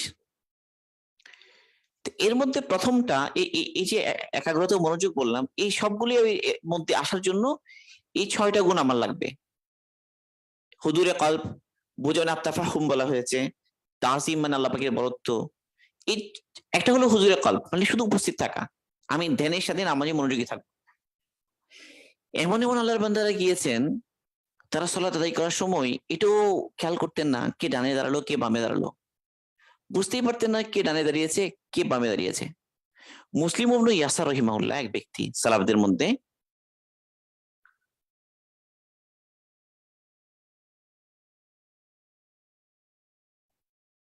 মুসলিম ইবনে ইয়াসার রহিমাহুল্লাহ, উনি একবার সালাত আদায় করছিলেন। তো মসজিদে একটা খুঁটি পড়ে গেছে, মসজিদে পিলার পড়ে গেছে, আর লোকজন জমা হয়ে গেছে অনেক লোক। আর ওনার কোনো খবরই নাই এই যে পিলার পড়ে গেছে, ওনার কোনো খবরই নেই, উনি জানেনই না যে পিলার পড়ে গেছে, কিচ্ছু জানেন না। আব্দুল্লাহ ইবনে জুবাইর রাদিয়াল্লাহু আনহু সালাতের ব্যাপারে এসেছে যে উনি একবার ঘরে সালাত আদায় করছেন, পাশে ওনার বাচ্চা শোয়া অবস্থায় ছিল, তো ছাদ থেকে সাপ পড়েছে, বাচ্চা কেঁদে উঠেছে, ঘরের লোকজন এসে সাপ মেরেছে। সাপ মারা মানে কি রকম একটা ব্যাপার আমরা সবাই বুঝতে পারি যে সাপ মারতে কি পরিমাণ হইচই হয়। আর আব্দুল্লাহ ইবনে জুবাইর তখন সালাতের মধ্যে, কোনো খবরই নেই। সালাত শেষে ওনার স্ত্রী বললেন যে আল্লাহ আপনাকে দয়া করুন, আপনি সালাত আদায় করছেন, এদিকে বাচ্চা মারা যাচ্ছিল। তিনি বললেন যে নামাজের মধ্যে যদি বাচ্চার খেয়াল আসে সেটা কেমন নামাজ। এই একাগ্রতা ও মনোযোগ তারা কিভাবে সৃষ্টি করেছেন, আমাদের হয় না কেন? আসল বিষয়টা হলো এখানে যে জিনিসটা যার কাছে গুরুত্বপূর্ণ, সেই জিনিসটা কোনো একটা জিনিসের গুরুত্ব যদি কারো মাথায় ঢুকে যায়, কারো পরীক্ষা, প্রফেশনাল পরীক্ষা বা কোনো একটা ফাইনাল পরীক্ষা কারো সামনে, তো পরীক্ষা যখন কাছে চলে আসে না, সবসময় মাথায় পরীক্ষা ঘুরতে থাকে, পড়া ঘুরতে থাকে। কেন? এটা একটা গুরুত্ব আছে, এটাকে আমরা এটা গুরুত্ব আমাদের অন্তরে ঢুকেছে এই কারণে। নামাজের গুরুত্ব আমাদের নাই। কেন নাই? কারণ ইমান এবং ইয়াকিনের দুর্বলতা, দুনিয়ার মহব্বত অনেক বেশি অন্তরে, দুনিয়া বেশি গুরুত্বপূর্ণ। নামাজে গেলেও দুনিয়া কি হয় না, আলাদা হয় না। তো এই জন্য ওই যে নামাজের ভিতরে যেন আমার দুনিয়া আসতে না পারে, এই জন্য নামাজের কত গুরুত্ব, আখিরাতের বিষয়গুলো খেয়াল করা, আল্লাহর সামনে দাঁড়ানোর বিষয়টা খেয়াল করা, যে আমি আল্লাহ পাকের সামনে দাঁড়িয়েছি, কিয়ামতের ময়দানে আবার আমাকে আল্লাহর সামনে দাঁড়াতে হবে, এই বিষয়টা পুরো মনোযোগের সাথে নামাজে মগ্ন হওয়া। কারো যত বেশি ইমান বাড়বে, আখিরাত যত বেশি গুরুত্বপূর্ণ হবে, তত বেশি নামাজের মধ্যে ধ্যান এটা বাড়বে। এটা ইমানের সাথে সম্পর্কিত একটা বিষয়। ইমানকে শক্তিশালী করার জন্য চেষ্টা করা, যত ইমানকে শক্তিশালী করার চেষ্টা করবো ইনশাল্লাহ, তত বেশি ইনশাল্লাহ নামাজের মধ্যে ধ্যান বাড়বে। আল্লাহ পাক তৌফিক দান করুন।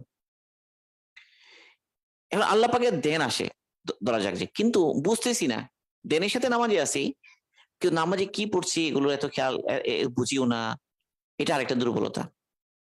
তো অন্তত আমাদের একটা মেহনত এমন হওয়া চাই যে নামাজের মধ্যে আল্লাহু আকবার বলা, মানে তাকবীরে তাহরিমা থেকে শুরু করে একদম সালাম ফিরানো পর্যন্ত যা কিছু আমরা পড়বো, সূরাতুল ফাতিহা পড়বো, সানা পড়বো, আউযু বিল্লাহ, বিসমিল্লাহ পড়বো, অন্য সূরা গুলো পড়বো, রুকুর তাসবিহ, সিজদা তাসবিহ, আত-তাহিয়াতু, দোয়া মাসুরা, দুরুদ, প্রত্যেকটা জিনিসের অর্থ জানবো, মর্ম জানবো, অর্থ এবং মর্মের মধ্যে আমি ডুব দেব। এই যে বোঝার ব্যাপারটা বললাম, এই বোঝার ক্ষেত্রে কিন্তু সবাই একই রকম না। কেউ হয়তো শুধু তর্জমা পারে, তর্জমা অনুবাদ পারে, কিন্তু এটা গভীর মর্ম অনুভব করতে পারে না। যে ইলমের ক্ষেত্রে যত আগে বাড়বে তত বেশি এই বোঝার ব্যাপারটা তার বাড়বে, সে বুঝবে নামাজ আমি কি বলছি, এটার একটা প্রভাব তার অন্তরে পড়বে।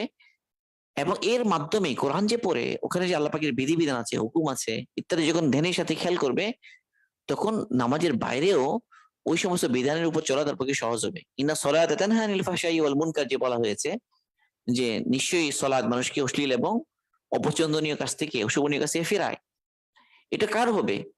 যে সলাৎ বুঝে বুঝে পড়ে, সলাতের মধ্যে প্রতিটা উচ্চারণ সে বুঝে বুঝে পড়ে। কি বলছি আমি সূরাতুল ফাতিহাতে, আমি কি বলছি থানার মধ্যে, আমি কি বলছি রুকুতে, আমি কি বলছি সিজদাতে, আমি কি বলছি আত্তাহিয়াতুর মধ্যে যে নিবেদন এবং সমর্পণের ব্যাপারটা আছে, বুঝে বুঝে এগুলো বলা। তো 2 নম্বর হলো বুঝা, বুঝে বুঝে সে পড়বে। 2 নম্বর হলো, 3 নম্বর যেটা, ধরা যাক যে কারো হুজুরে কলব আছে, বুঝে বুঝে পড়ছে কিন্তু আল্লাহ পাকের বরত্ব নাই। আল্লাহ পাকের বরত্বের ব্যাপারটা এটা, এবং এখানে যে আমরা বললাম যে দিলের কাজ, বিনয়, এখানে বিনয়ের সাথে, এখানে যে আমরা বিনয় বলেছি, বিনয়, বিনয়ের সাথে বরত্বের একটা সম্পর্ক, বিনয় এবং বরত্ব। আল্লাহ পাকের বরত্ব যার অন্তরে যে পরিমাণ থাকবে, সে বিনয়ের সাথে সে সালাত আদায় করবে। বিনয় মানে কি আসলে? মানে গোলামির অনুভূতি। আমি এক তুচ্ছ গোলাম নামাজে দাঁড়িয়েছি আমার মহান রবের সামনে, আমার রবের সামনে আমি তুচ্ছ গোলাম দাঁড়িয়েছি, এই যে তুচ্ছতার অনুভূতি। তো এটা এটা কার হবে বলে? যে আল্লাহকে চিনে এবং নিজেকে চিনে। এগুলো আল্লাহকে চেনা, রবকে চেনা। 2 হলো নিজেকে চেনা, নিজেকে, আমি কে, নিজের সমস্ত দুর্বলতা, নিজের সমস্ত নাফরমানি, গুনাহ, দোষ, এগুলোকে খেয়াল করা। আমি কে, আমি কত তুচ্ছ আল্লাহর সামনে দাঁড়িয়েছি। অপরাধী যখন দাঁড়ায় না কোন তার মালিকের সামনে, তখন তার যে অবস্থা হয়, সেরকম একটা অবস্থা যেন আমার হয়। তো নিজেকে চিনা। ধরা যাক যে হাতি এবং পিঁপড়া, হাতির সামনেও পিঁপড়ার একটা অস্তিত্ব আছে। হাতি কত বড়, পিঁপড়া কত ছোট, তারপর হাতির সামনে পিঁপড়ার একটা কি আছে, একটা অন্তত তার অস্তিত্ব আছে বা তার একটা লেভেল আছে। আল্লাহ সুবহানাহু ওয়া তাআলার সত্তার সামনে আমরা এমন যে যেন আমার অস্তিত্বহীন, আমরা যেন কোনো মর্যাদাই রাখি না, তুচ্ছ, তুচ্ছতর, তুচ্ছতম। সলাতের মধ্যে এই জিনিসটা যত বেশি প্রকাশ ঘটবে, গোলামির প্রকাশ, এই জন্য সলাৎকে বলা হয় ইজহারে গোলামি। ইজহারে গোলামি মানে গোলামির প্রকাশ। বন্দিগির চূড়ান্ত পর্যায়ে হলো সলাৎ, নিজের তুচ্ছতার প্রকাশ। তাহলে আমি যখন নামাজে দাঁড়িয়েছি, আমি এই কথা ধ্যান করব, আমি আল্লাহ পাকের তুচ্ছ বান্দা, আমি আল্লাহর সামনে দাঁড়িয়েছি, রবের সামনে দাঁড়িয়েছি।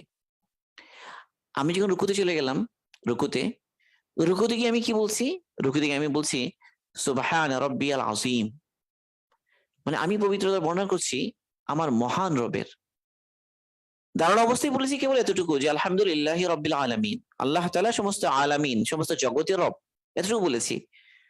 রুকুতে এসে সেটা বেড়ে গেছে, রুকুতে এসে বলছি যে আমি আমার মহান রবের পবিত্রতা বর্ণনা করছি। আমি রুকুতে ঝুঁকিয়ে দিয়েছি, আমার শরীরের অর্ধেককে ঝুঁকিয়ে দিয়েছি। তো আমি হয়ে গেছি এখন তুচ্ছতর। মানে আমি যখন দাঁড়ানো অবস্থায় ছিলাম, তখন আমি ছিলাম তুচ্ছ। আমি যখন দাঁড়ানো অবস্থায় ছিলাম, আমি ছিলাম তুচ্ছ। মানে কিয়াম যেটা বলে, কিয়াম মানে দাঁড়ানো, কিয়াম বা দাঁড়ানো অবস্থায় আমি যখন ছিলাম, তখন আমি ছিলাম তুচ্ছ। আমি যখন এলাম রুকুতে, আমার রবকে বলছি আমি মহান, আর আমি হয়ে গেছি তুচ্ছতর। আর আমি যখন সিজদায় গেলাম, তখন আমি আমার রবকে বলছি আলা, উচ্চতম, আলা মানে উচ্চতম, আর আমি হয়ে গেছি তুচ্ছতম। অর্থাৎ আমার উচ্চারণ যেন আমার অন্তরেও এই তুচ্ছতাকে সৃষ্টি করে দেয়। নিজের নিজের তুচ্ছতা, নিজের ক্ষুদ্রতা যেন আমার অন্তরে সৃষ্টি হয়, যে আমি এক তুচ্ছ গোলাম, আমি এক তুচ্ছতর বান্দা। আমি এক তুচ্ছতম বান্দা, আমি সিজদায় গিয়েছি, আমার শরীরের সর্বশ্রেষ্ঠ অঙ্গ মাথা, এটাকে মাটিতে মিশিয়ে দিয়েছি আমি। রাসূল সাল্লাল্লাহু আলাইহি ওয়াসাল্লাম একবার সালাত সিজদার মধ্যে দোয়া করছেন আল্লাহ রাসূল। কিভাবে তিনি এই তুচ্ছতার প্রকাশ ঘটাচ্ছেন আল্লাহ রাসূল? রাসূল বলছেন যে, "আল্লাহুম্মা তাসমাউ কালামি ওয়া তারা মাকানি ওয়া তা'লামু সিররি ওয়া আলানিয়াতি লা ইয়াখফা আলাইকা শাইয়্যুম মিন আমরি ওয়া আনাল বাঈসুল ফাকিরুল মুস্তাগীসুল মুস্তাজিলুল ওয়াজিলুল মুস্তাজিরুল ওয়াজিলুল মুশফিকুল মুকিরুল মু'তারিফু বিদামবি আস'ালুকা মাস'আলাতাল মিসকিন ওয়া আবতাহিলু ইলাইকা ইবতিহালাল মুযনিবিদ দালিল ওয়া আদউকা বিদুআইল খাইফিদ দারির।" অনেক লম্বা দোয়া। আল্লাহ রসুল নামাজের মধ্যে গিয়ে বলছেন যে সিজদায় গিয়ে, আল্লাহ আপনি আমার অবস্থা দেখছেন, আমার কথা শুনছেন, আমার সমস্ত কিছু আপনার সামনে, আমার কোনো কিছুই আপনার কাছে গোপন নাই। হে আল্লাহ, আমি তুচ্ছ, আমি অসহায়, আমি অপরাধী। এইভাবে রসুল বলতে বলতে আমি ওইভাবে আপনার কাছে ভিক্ষা করি, যেমন একজন মিসকিন ভিক্ষা করে, আমি ওইভাবে আপনার কাছে ফরিয়াদ করছি যে কোনো একজন অপরাধী যেরকম ফরিয়াদ করে। এবার আল্লাহ রসুল সাল্লাহ আলী ইসলাম নিজের তুচ্ছতাকে, নিজের অসহায়ত্বকে আল্লাহ পাকের কাছে পেশ করছেন। কি সমর্পণ আর নিবেদন সিজদার মধ্যে! তো আল্লাহ পাক তৌফিক দান করুন যে আমার রুকুতে আমি যখন ঝুঁকে গেলাম, আমি অর্থ দিয়ে খেয়াল করি সুবহানা রব্বিয়াল আযীম। রব্বিয়া মানে আমার রব, আমার যেন রবটা আমার, কেবল আমার মহান রব, আমার মহান রবের পবিত্র বর্ণনা করছি আমি একজন তুচ্ছতর বান্দা। আর আমিও সিজদায় গেলাম, আমি যেন বলছি সুবহানা রব্বিয়াল আ'লা, মানে উচ্চতম রব, আমার উচ্চতম রবের আমি প্রশংসা করছি। আমি কে? আমি এক তুচ্ছতম গোলাম। এভাবে নামাজের মধ্যে নিজের তুচ্ছতার বিষয়টাকে খেয়াল করা, আল্লাহ পাক কত বড় আর আমি কত তুচ্ছ, এটা হলো রবকে চিনা এবং নিজেকে চিনার মাধ্যমে হাসিল হবে। এরপরে বিষয়টা হাইবাত। হাইবাত মানে আসলে ভয় মানেই কিন্তু হাইবাত না। একটা জিনিস বোঝার বিষয় হলো যে কারো বরত্বের কারণে যে একটা শ্রদ্ধা, আজমতের কারণে, কারো বরত্ব অন্তরে থাকার কারণে যে ভয় লাগে, সেটাই হলো হাইবাত। এই ভয়ের ব্যাপারটা, ভয় এবং হাইবাত, আল্লাহ পাককে যেরকম আমি বড় মনে করবো, তো তত বেশি আল্লাহ পাকের সামনে দাঁড়ানো আমার ভয় লাগবে। এবং এখানে ভয় সৃষ্টি করার বুদ্ধি হলো কিয়ামতের ময়দানের কথাটা খেয়াল করা, যে আমি এখন দাঁড়িয়েছি আল্লাহ পাকের সামনে, কিয়ামতের ময়দানে আমি একদিন আল্লাহর সামনে দাঁড়াবো। আল্লাহর সামনে দাঁড়ানো এটা কিন্তু অনেক অন্যরকম একটা ব্যাপার। আল্লাহর সামনে দাঁড়ানো, মহান আল্লাহ তাআলার সামনে দাঁড়ানো, এটা কত বড় একটা কথা। আল্লাহর সামনে দাঁড়িয়েছি, আগে তো দাঁড়াতে হবে। এবং এই দাঁড়ানোর যে এই ভয়টা করবে, এই কথাটা মনে করবে, ওই সিনটাকে ভাববে, কিয়ামতের ময়দান কায়েম হয়ে গিয়েছে, আমি দাঁড়িয়েছি আল্লাহর সামনে, তাহলে এই ভয়টা তার সৃষ্টি হবে। এবার লাস্ট কথা যেটা আমি বললাম, নিবেদন ও সমর্পণ। এই নিবেদন এবং সমর্পণের বিষয়টা বলার আগে এখানে দুইটা কথা আছে, একটা আশা এবং লজ্জা। এই আশাটা কি? আশা হলো মানে সলাতের উপরে যে সমস্ত ওয়াদা আছে আল্লাহ পাকের, সেই ওয়াদাগুলো পূরণ হবে। এই আশার বিষয়টাকে আরেকটা শব্দে বলা হয়, এটাকে রাজা বলা হয়, আশা। বাকি এটা সৃষ্টি হয় কখন? পাওয়ার ব্যাপারে ইয়াকিন হলে, আমি যে একটা জিনিস পাবো, সেভাবে যদি আমার দৃঢ় বিশ্বাস হবে যে আমি পাবো, সলাতের মাধ্যমে আল্লাহর কাছে কি পাবো, সেটা যে আমার অন্তরে থাকে, তো আশা হবে। এবার এটা আসবে ফাজাইলের মাধ্যমে। ফাজাইল, ফাজাইল মানে বিভিন্ন আমলের যে লাভ, সেগুলো জানা।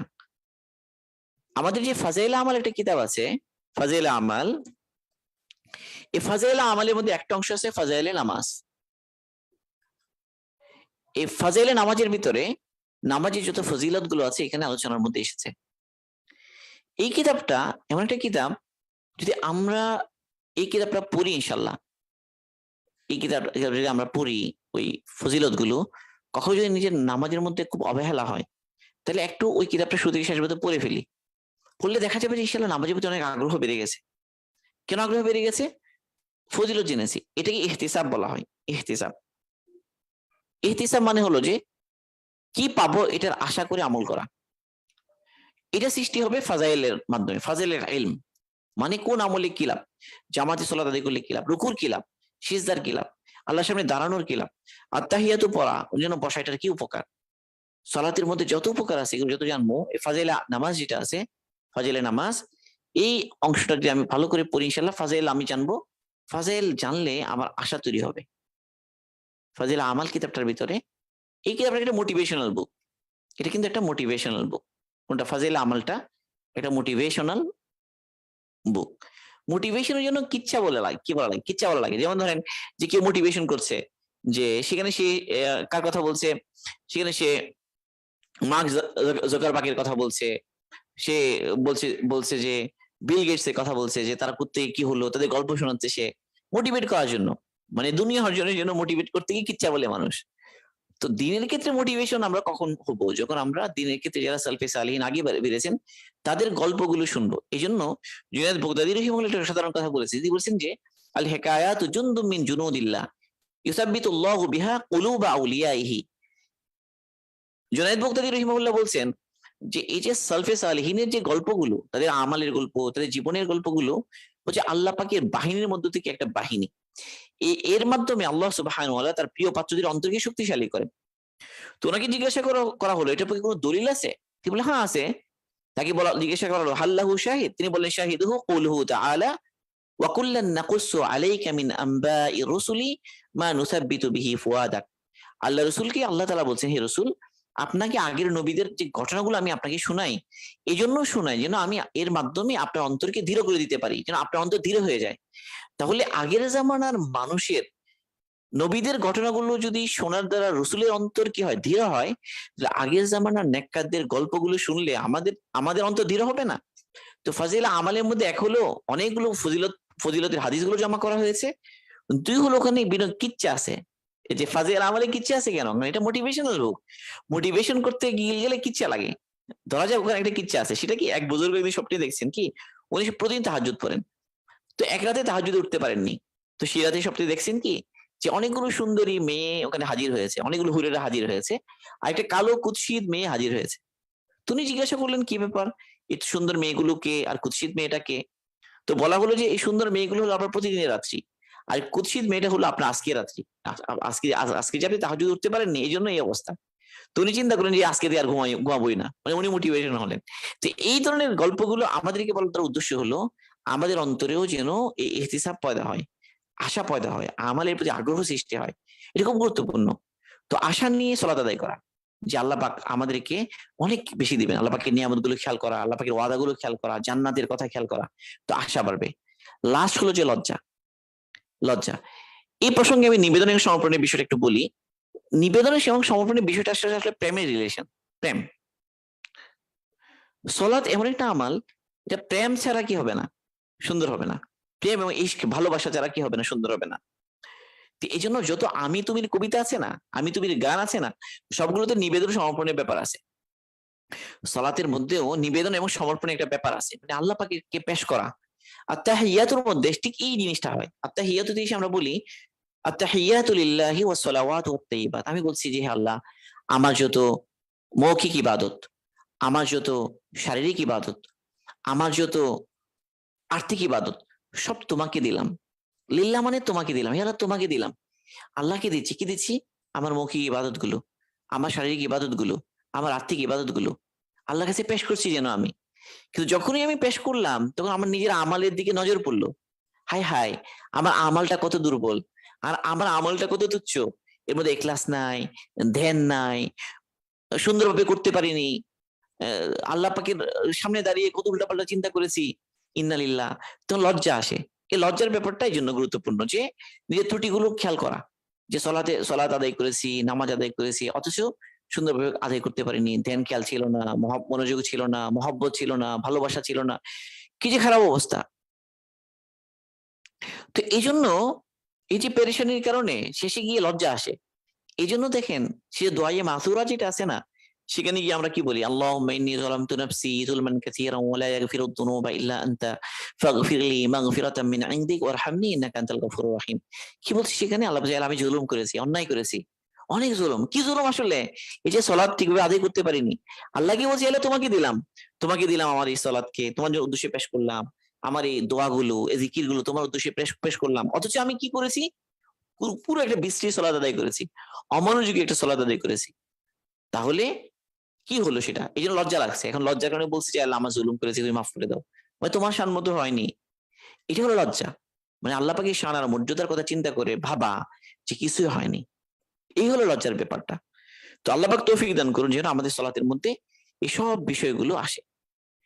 তো এখন আরেকটা বিষয় হচ্ছে সালাত লম্বা করা বা ধীরে পড়ার ব্যাপারটা।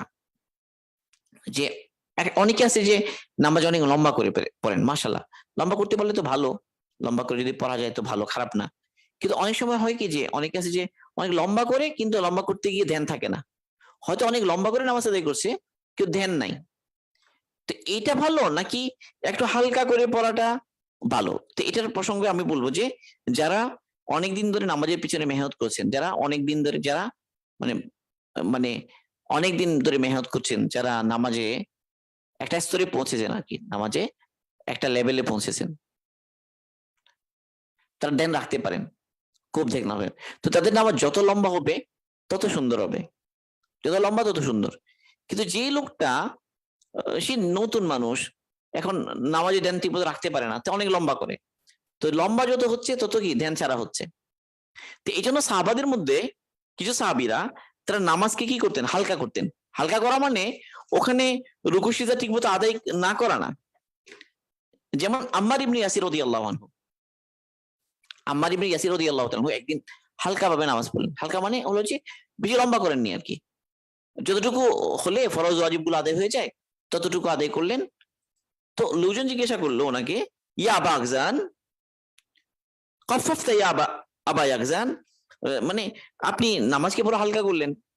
তো উনি বললেন, হাল রাআইতুমুনি নাকাসতু মিন হুদুদিহা শাই। তিনি বললেন, তুমি কি আমাকে দেখেছো যে আমি নামাজের মধ্যে কোনো কমি করেছি, কোনো রুকন, নামাজের সীমা কোনোটা আদায় করিনি ঠিক মতো, এরকম কি দেখেছো? তারা বলছে না, না আপনি করেননি। তো তিনি বললেন, ইন্নি বাদারতু সাহওয়া শাইতান, মানে আমি আসলে এড়াতে চাচ্ছিলাম শয়তানের ওয়াসওয়াসা। সলাতের মধ্যে যে শয়তান ডিস্টার্ব করে এবং ডিস্টার্ব করলে আমার নেকি কমে যায়, সেটা আমি কমাতে চাচ্ছিলাম।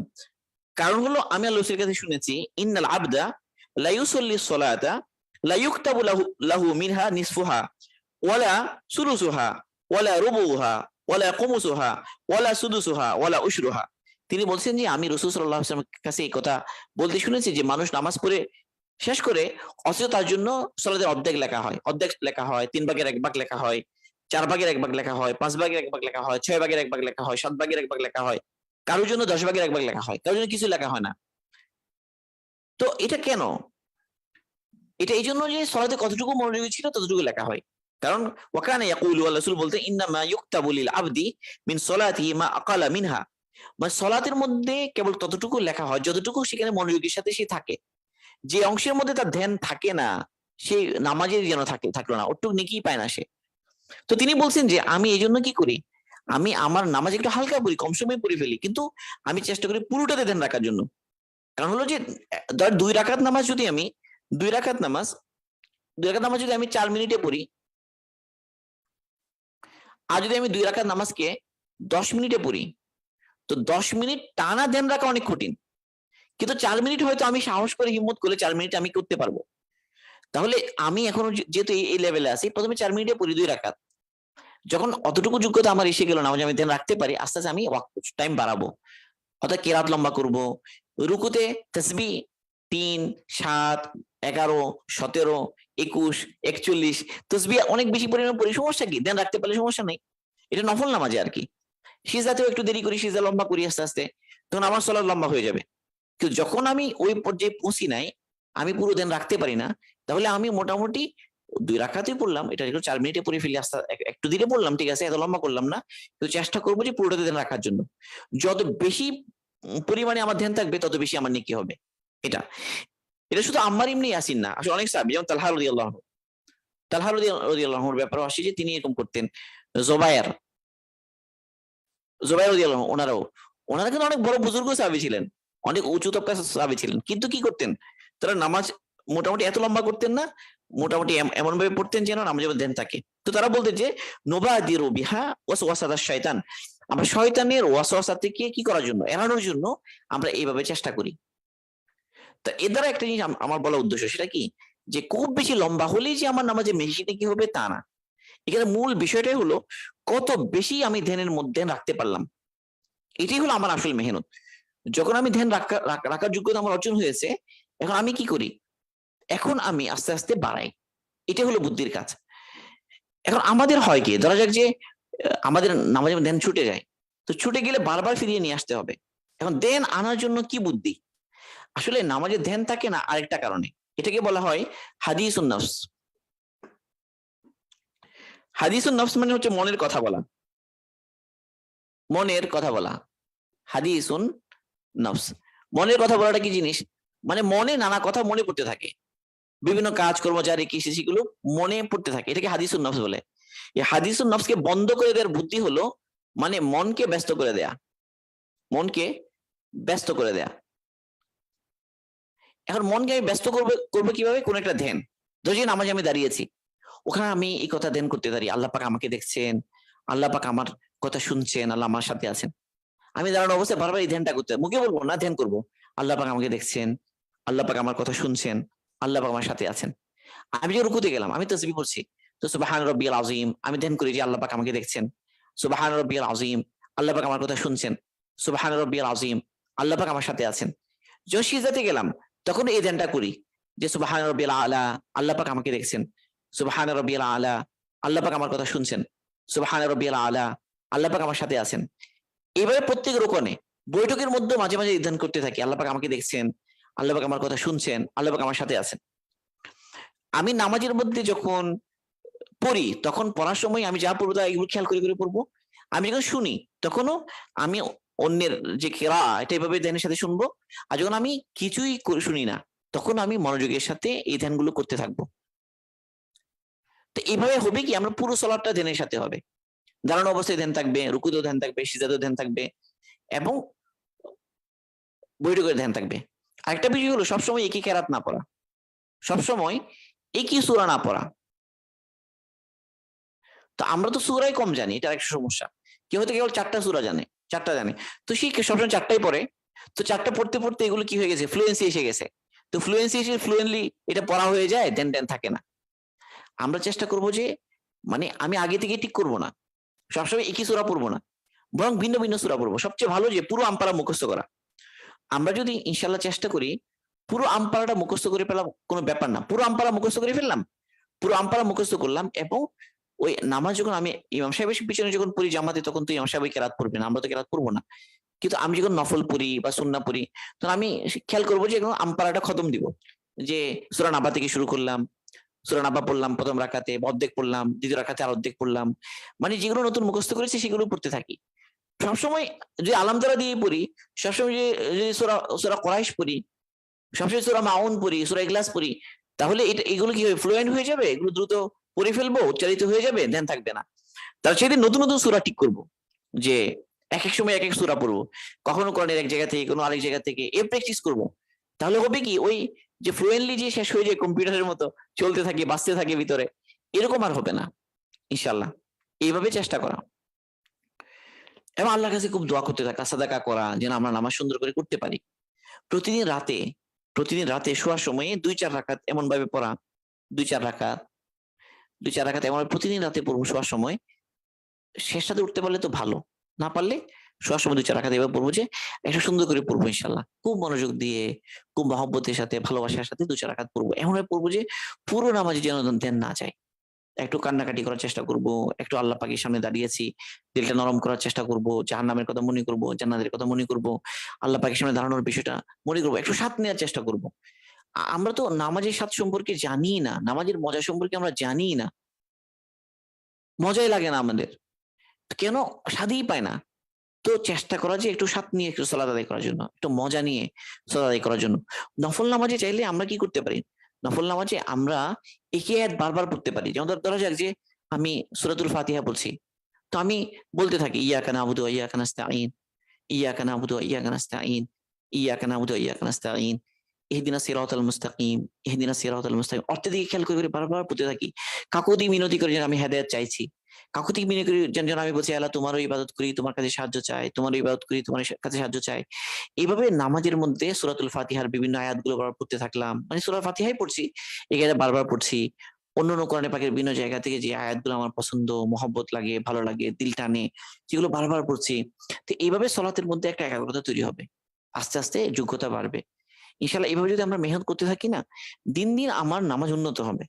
এই যে হাতের লেখা সুন্দর করার ব্যাপারটা আমি আরেক অন্য সময় বলে দিচ্ছি, যে আসল কথা হলো যে খেয়াল করে করে যখন মানুষ লেখে না তখন হাতের লেখা সুন্দর হয়। আমার হাতের লেখা সুন্দর নাই, তারপরে এই উপমা আমার দিতে হচ্ছে কি করা, যে হাতের লেখা সুন্দর কেমনে হয়, যে যখন সে সুন্দর করে পড়ার চেষ্টা করতে থাকে, লেখার চেষ্টা করতে থাকে, চেষ্টা করতে করতে করতে একদিন সুন্দর হয়ে যায়।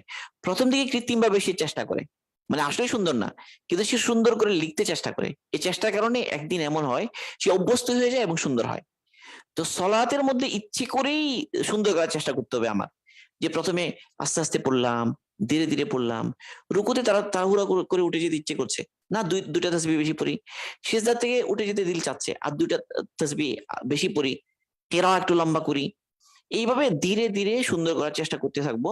তো প্রথম প্রথম একটু কষ্ট হবে, একটু ইচ্ছের বিরুদ্ধে করতে হবে, কিন্তু একটা পর্যায়ে ইনশাল্লাহ মজা লাগবে, স্বাদ লাগবে। আর এই জন্য আর কতগুলো কাজ করতে হবে। এখন হচ্ছে হারাম না খাওয়া, হালাল খাওয়া, পেটের মধ্যে যেন হালাল যায়। হারাম গেলে কিন্তু দিল এলোমেলো হয়ে যায়। তারপর হলো গুনাহ থেকে বাঁচা। গুনাহ, গুনার মধ্যে বিশেষ করে নজরের গুনাহ। নজরের গুনার কারণে ইবাদতের স্বাদ চলে যায়। নজরের গুনাহ, নজরের গুনাহ থেকে যদি কেউ বেঁচে থাকে, সে হালাওয়া পাবে, মানে মজা পাবে ইবাদতের মধ্যে, সিজদার মধ্যে সে মজা পাবে।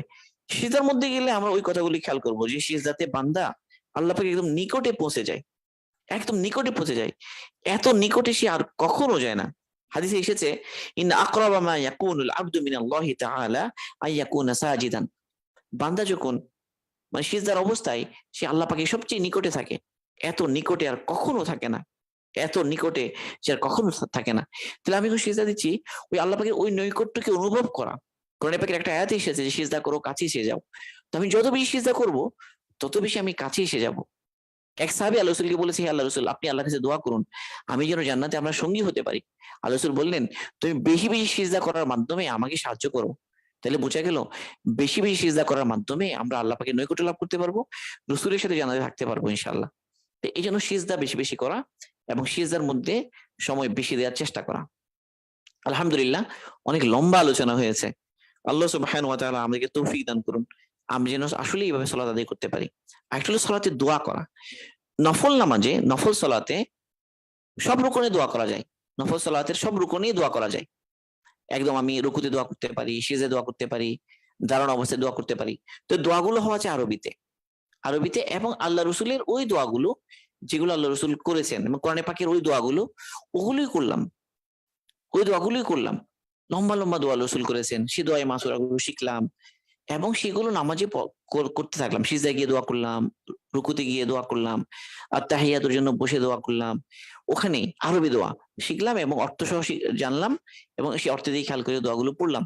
অনেক বেশি ভালো লাগবে ইনশাল্লাহ, অনেক বেশি মজা লাগবে, স্বাদ লাগবে, আল্লাহ পাকের সাথে মহব্বত তৈরি হবে। তো এই জন্য বেশি নফলও বেশি বেশি পড়া, সুন্নাহগুলো একটু সুন্দর করে পড়া ফরজ নামাজের আগে আগে, এবং নফলগুলো ইশরাক, আওয়াবিন, তারপর হলো চাশতের নামাজ, তারপর হলো শেষ রাতে উঠার চেষ্টা, 2-4 রাকাত পড়ে শোয়ার চেষ্টা। এভাবে যদি ইনশাল্লাহ আমরা করতে থাকি না, ইনশাল্লাহ নামাজের ব্যাপারে আমাদের অনেক গুণাবলী আসবে, এবং এইভাবে নামাজ পড়তে পড়তে আমাদের সব গুনাহ চলে যাবে।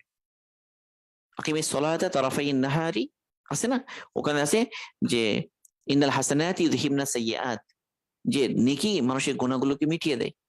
তো সালাতের মাধ্যমে আল্লাহর নৈকট্য লাভ হবে, প্রশস্ত রিজিকের ব্যবস্থা হবে, অন্তর নুরানি হবে, তারপর হলো গুনাহগুলো মাফ হতে থাকবে, আমাদের চরিত্র সুন্দর হবে।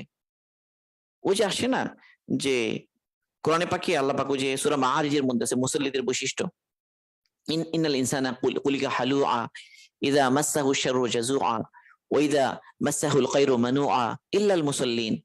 যে মানুষ বড় আশ্চর্য, যে সে বড় ত্বরাপ্রবণ, তাকে ত্বরাপ্রবণ করে সৃষ্টি করা হয়েছে।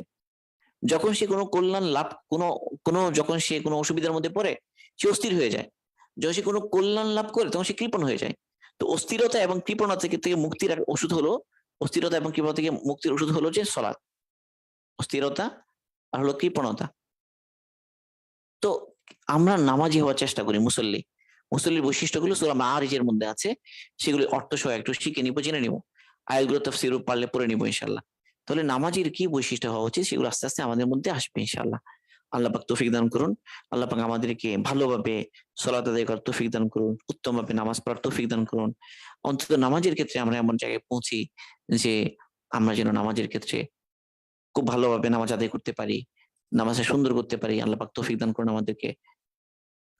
ইব্রাহিম আলাইহিস সালামের মতো নবী দোয়া করেছেন, রব্বি জাআলনি মুকিমাস সালাতি ওয়া মিন যুররিয়াতি রব্বানা ওয়া তাকাব্বাল দুআ। হ্যাঁ আল্লাহ, আপনি আমাকে এবং আমার সন্তানদেরকে আপনি ভালোভাবে নামাজ পড়নেওয়ালা বানিয়ে দেন, মুসল্লি বানিয়ে দেন। রব্বি জাআলনি মুকিমাস সালাতি ওয়া মিন যুররিয়াতি রাব্বানা ওয়া তাকাব্বাল দুআ।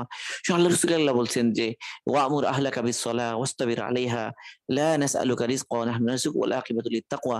হে রাসূল, আপনি আপনার পরিবারবর্গকে নামাজের হুকুম করুন আর নিজেও নামাজের উপরে মজবুত থাকুন। আমি আপনার কাছে রিজিক চাই না, রিজিক আমি আপনাকে দিব। আল্লাহ পাক তৌফিক দান করুন আমরা যেন ওইভাবে সালাত আদায় করতে পারি, ওইভাবে যেভাবে রসুলকে তারগিব দেয়া হচ্ছে কোরআনে পাকের মধ্যে, ইব্রাহিম আলাইহিস সালামের দোয়ার কথা আসছে, তাই না? আল্লাহ পাক যেন আমাদেরকে তৌফিক দান করেন আমরা যেন ওইভাবে নামাজি হতে পারি। তো আলহামদুলিল্লাহ অনেকক্ষণ ধরেই সবাই আমরা শরীক হয়েছি। তো জাযাকুমুল্লাহু খাইরান অনেকক্ষণ ধরে শরীক হওয়ার জন্য।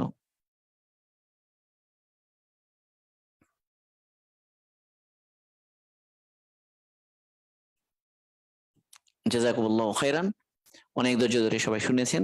আল্লাহ সুবহানাহু ওয়া তাআলা আমাদের সবাইকে আমল করার তৌফিক দান করুন। সুবহানাল্লাহি ওয়া বিহামদিহি, সুবহানাকাল্লাহুম্মা বিহামদিকা, আশহাদু আন লা ইলাহা ইল্লা আনতা, আস্তাগফিরুকা ওয়া আতুবু ইলাইক।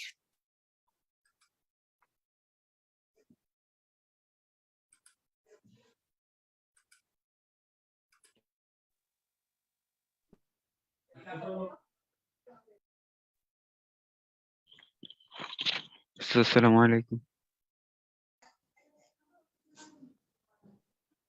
কারো কোশ্চেন থাকলে করতে পারি, রাত অনেক হয়ে গেছে। আসসালামু আলাইকুম। ওয়ালাইকুম আসসালাম। স্যার, নামাজ করার সময় মানে অনেক সময় এমন হয় যে মানে আমার কোনো কাজ নেই, আমি এখন পুরোপুরি অবসর, কিন্তু নামাজে থাকা অবস্থায় মনে হয় যে মানে একটা কাজ আছে আমার, এমন একটা অনুভূতি আসে যে আমার ওইটা করতে হবে ওইটা করতে হবে। তখন মনে হয় যে একটু তাড়াতাড়ি নামাজটা করে ফেলি। তো এই ক্ষেত্রে করণীয় কি? করণীয় হলো যে নামাজের সবচেয়ে বড় কাজ, ওই যে বললাম যে গুরুত্ব, আসল সমস্যা হলো যে আমাদের গুরুত্ব নেই। মানে যেরকম গুরুত্ব দেওয়া সেরকম গুরুত্ব আমাদের মধ্যে নাই। তো গুরুত্ব না থাকার কারণে এই সমস্যাগুলো হচ্ছে। আমরা যদি ইনশাল্লাহ গুরুত্ব দিয়ে পড়ি, ইনশাল্লাহ গুরুত্ব বাড়ায় নামাজের, ওই সময় আসলে নিজের মনের মধ্যে যত ইয়ে আসুক, নিজেকে বোঝাতে হবে যে না, যে যা অবস্থা হোক আমি নামাজ সুন্দর করেই পড়বো, তাড়াহুড়া করবোই না কোনোভাবে, যত পরিস্থিতি হোক যত হালত হোক কোনোভাবেই তাড়াহুড়া করবো না। এভাবে যদি ইনশাল্লাহ চেষ্টা করতে থাকি, আল্লাহ চাহে তো ইনশাল্লাহ সুন্দরভাবেই, আল্লাহ চাহে তো নামাজ পড়ার তৌফিক হবে ইনশাল্লাহ। আল্লাহ পাক তৌফিক দান করবেন, পেরেশান না হওয়া হবে ইনশাল্লাহ। ইনশাআল্লাহ, জাযাকুমুল্লাহ। জি, আর কারো কোনো কথা? আসসালামু আলাইকুম ওস্তাদ। ওয়ালাইকুম আসসালাম। জি নাহিন, বলো। জি, প্রশ্নটা ছিল নফল নামাজে কি বাংলা দোয়া করা যাবে কি? না, নফল নামাজে বাংলা দোয়া করা যাবে না। করা নফল যাবে নামাজ না? করা যাবে না, না করা যাবে না। আচ্ছা, ধন্যবাদ। সালাম। জি, আর কারো কোনো কোশ্চেন? আসসালামু আলাইকুম উস্তাদ। ওয়ালাইকুম আসসালাম। উস্তাদ, আমাদের এখানে ধরেন সাজুদের মধ্যে যে দোয়া করার কথাটা আছে, ওটা যেটা জি, ভাই বল, ওটা উস্তাদ বাংলায় করা যাবে না, না? না বাংলায় করা যাবে না। আহ, আচ্ছা উস্তাদ, জাযাকাল্লাহ খাইর। জি ইনশাআল্লাহ। আসসালামু আলাইকুম উস্তাদ। ওয়ালাইকুম আসসালাম। উস্তাদ, এখন তো মানে আমরা নামাজে যখন দাঁড়াই আমাদের যা কিছু চাওয়া পাওয়া আল্লাহর কাছ থেকে তো চাইবো। তো আমরা জি জি এখন জি এই চাওয়া পাওয়ার কথা বা আমাদের এই যে দোয়া অন্তরের অবস্থা হালত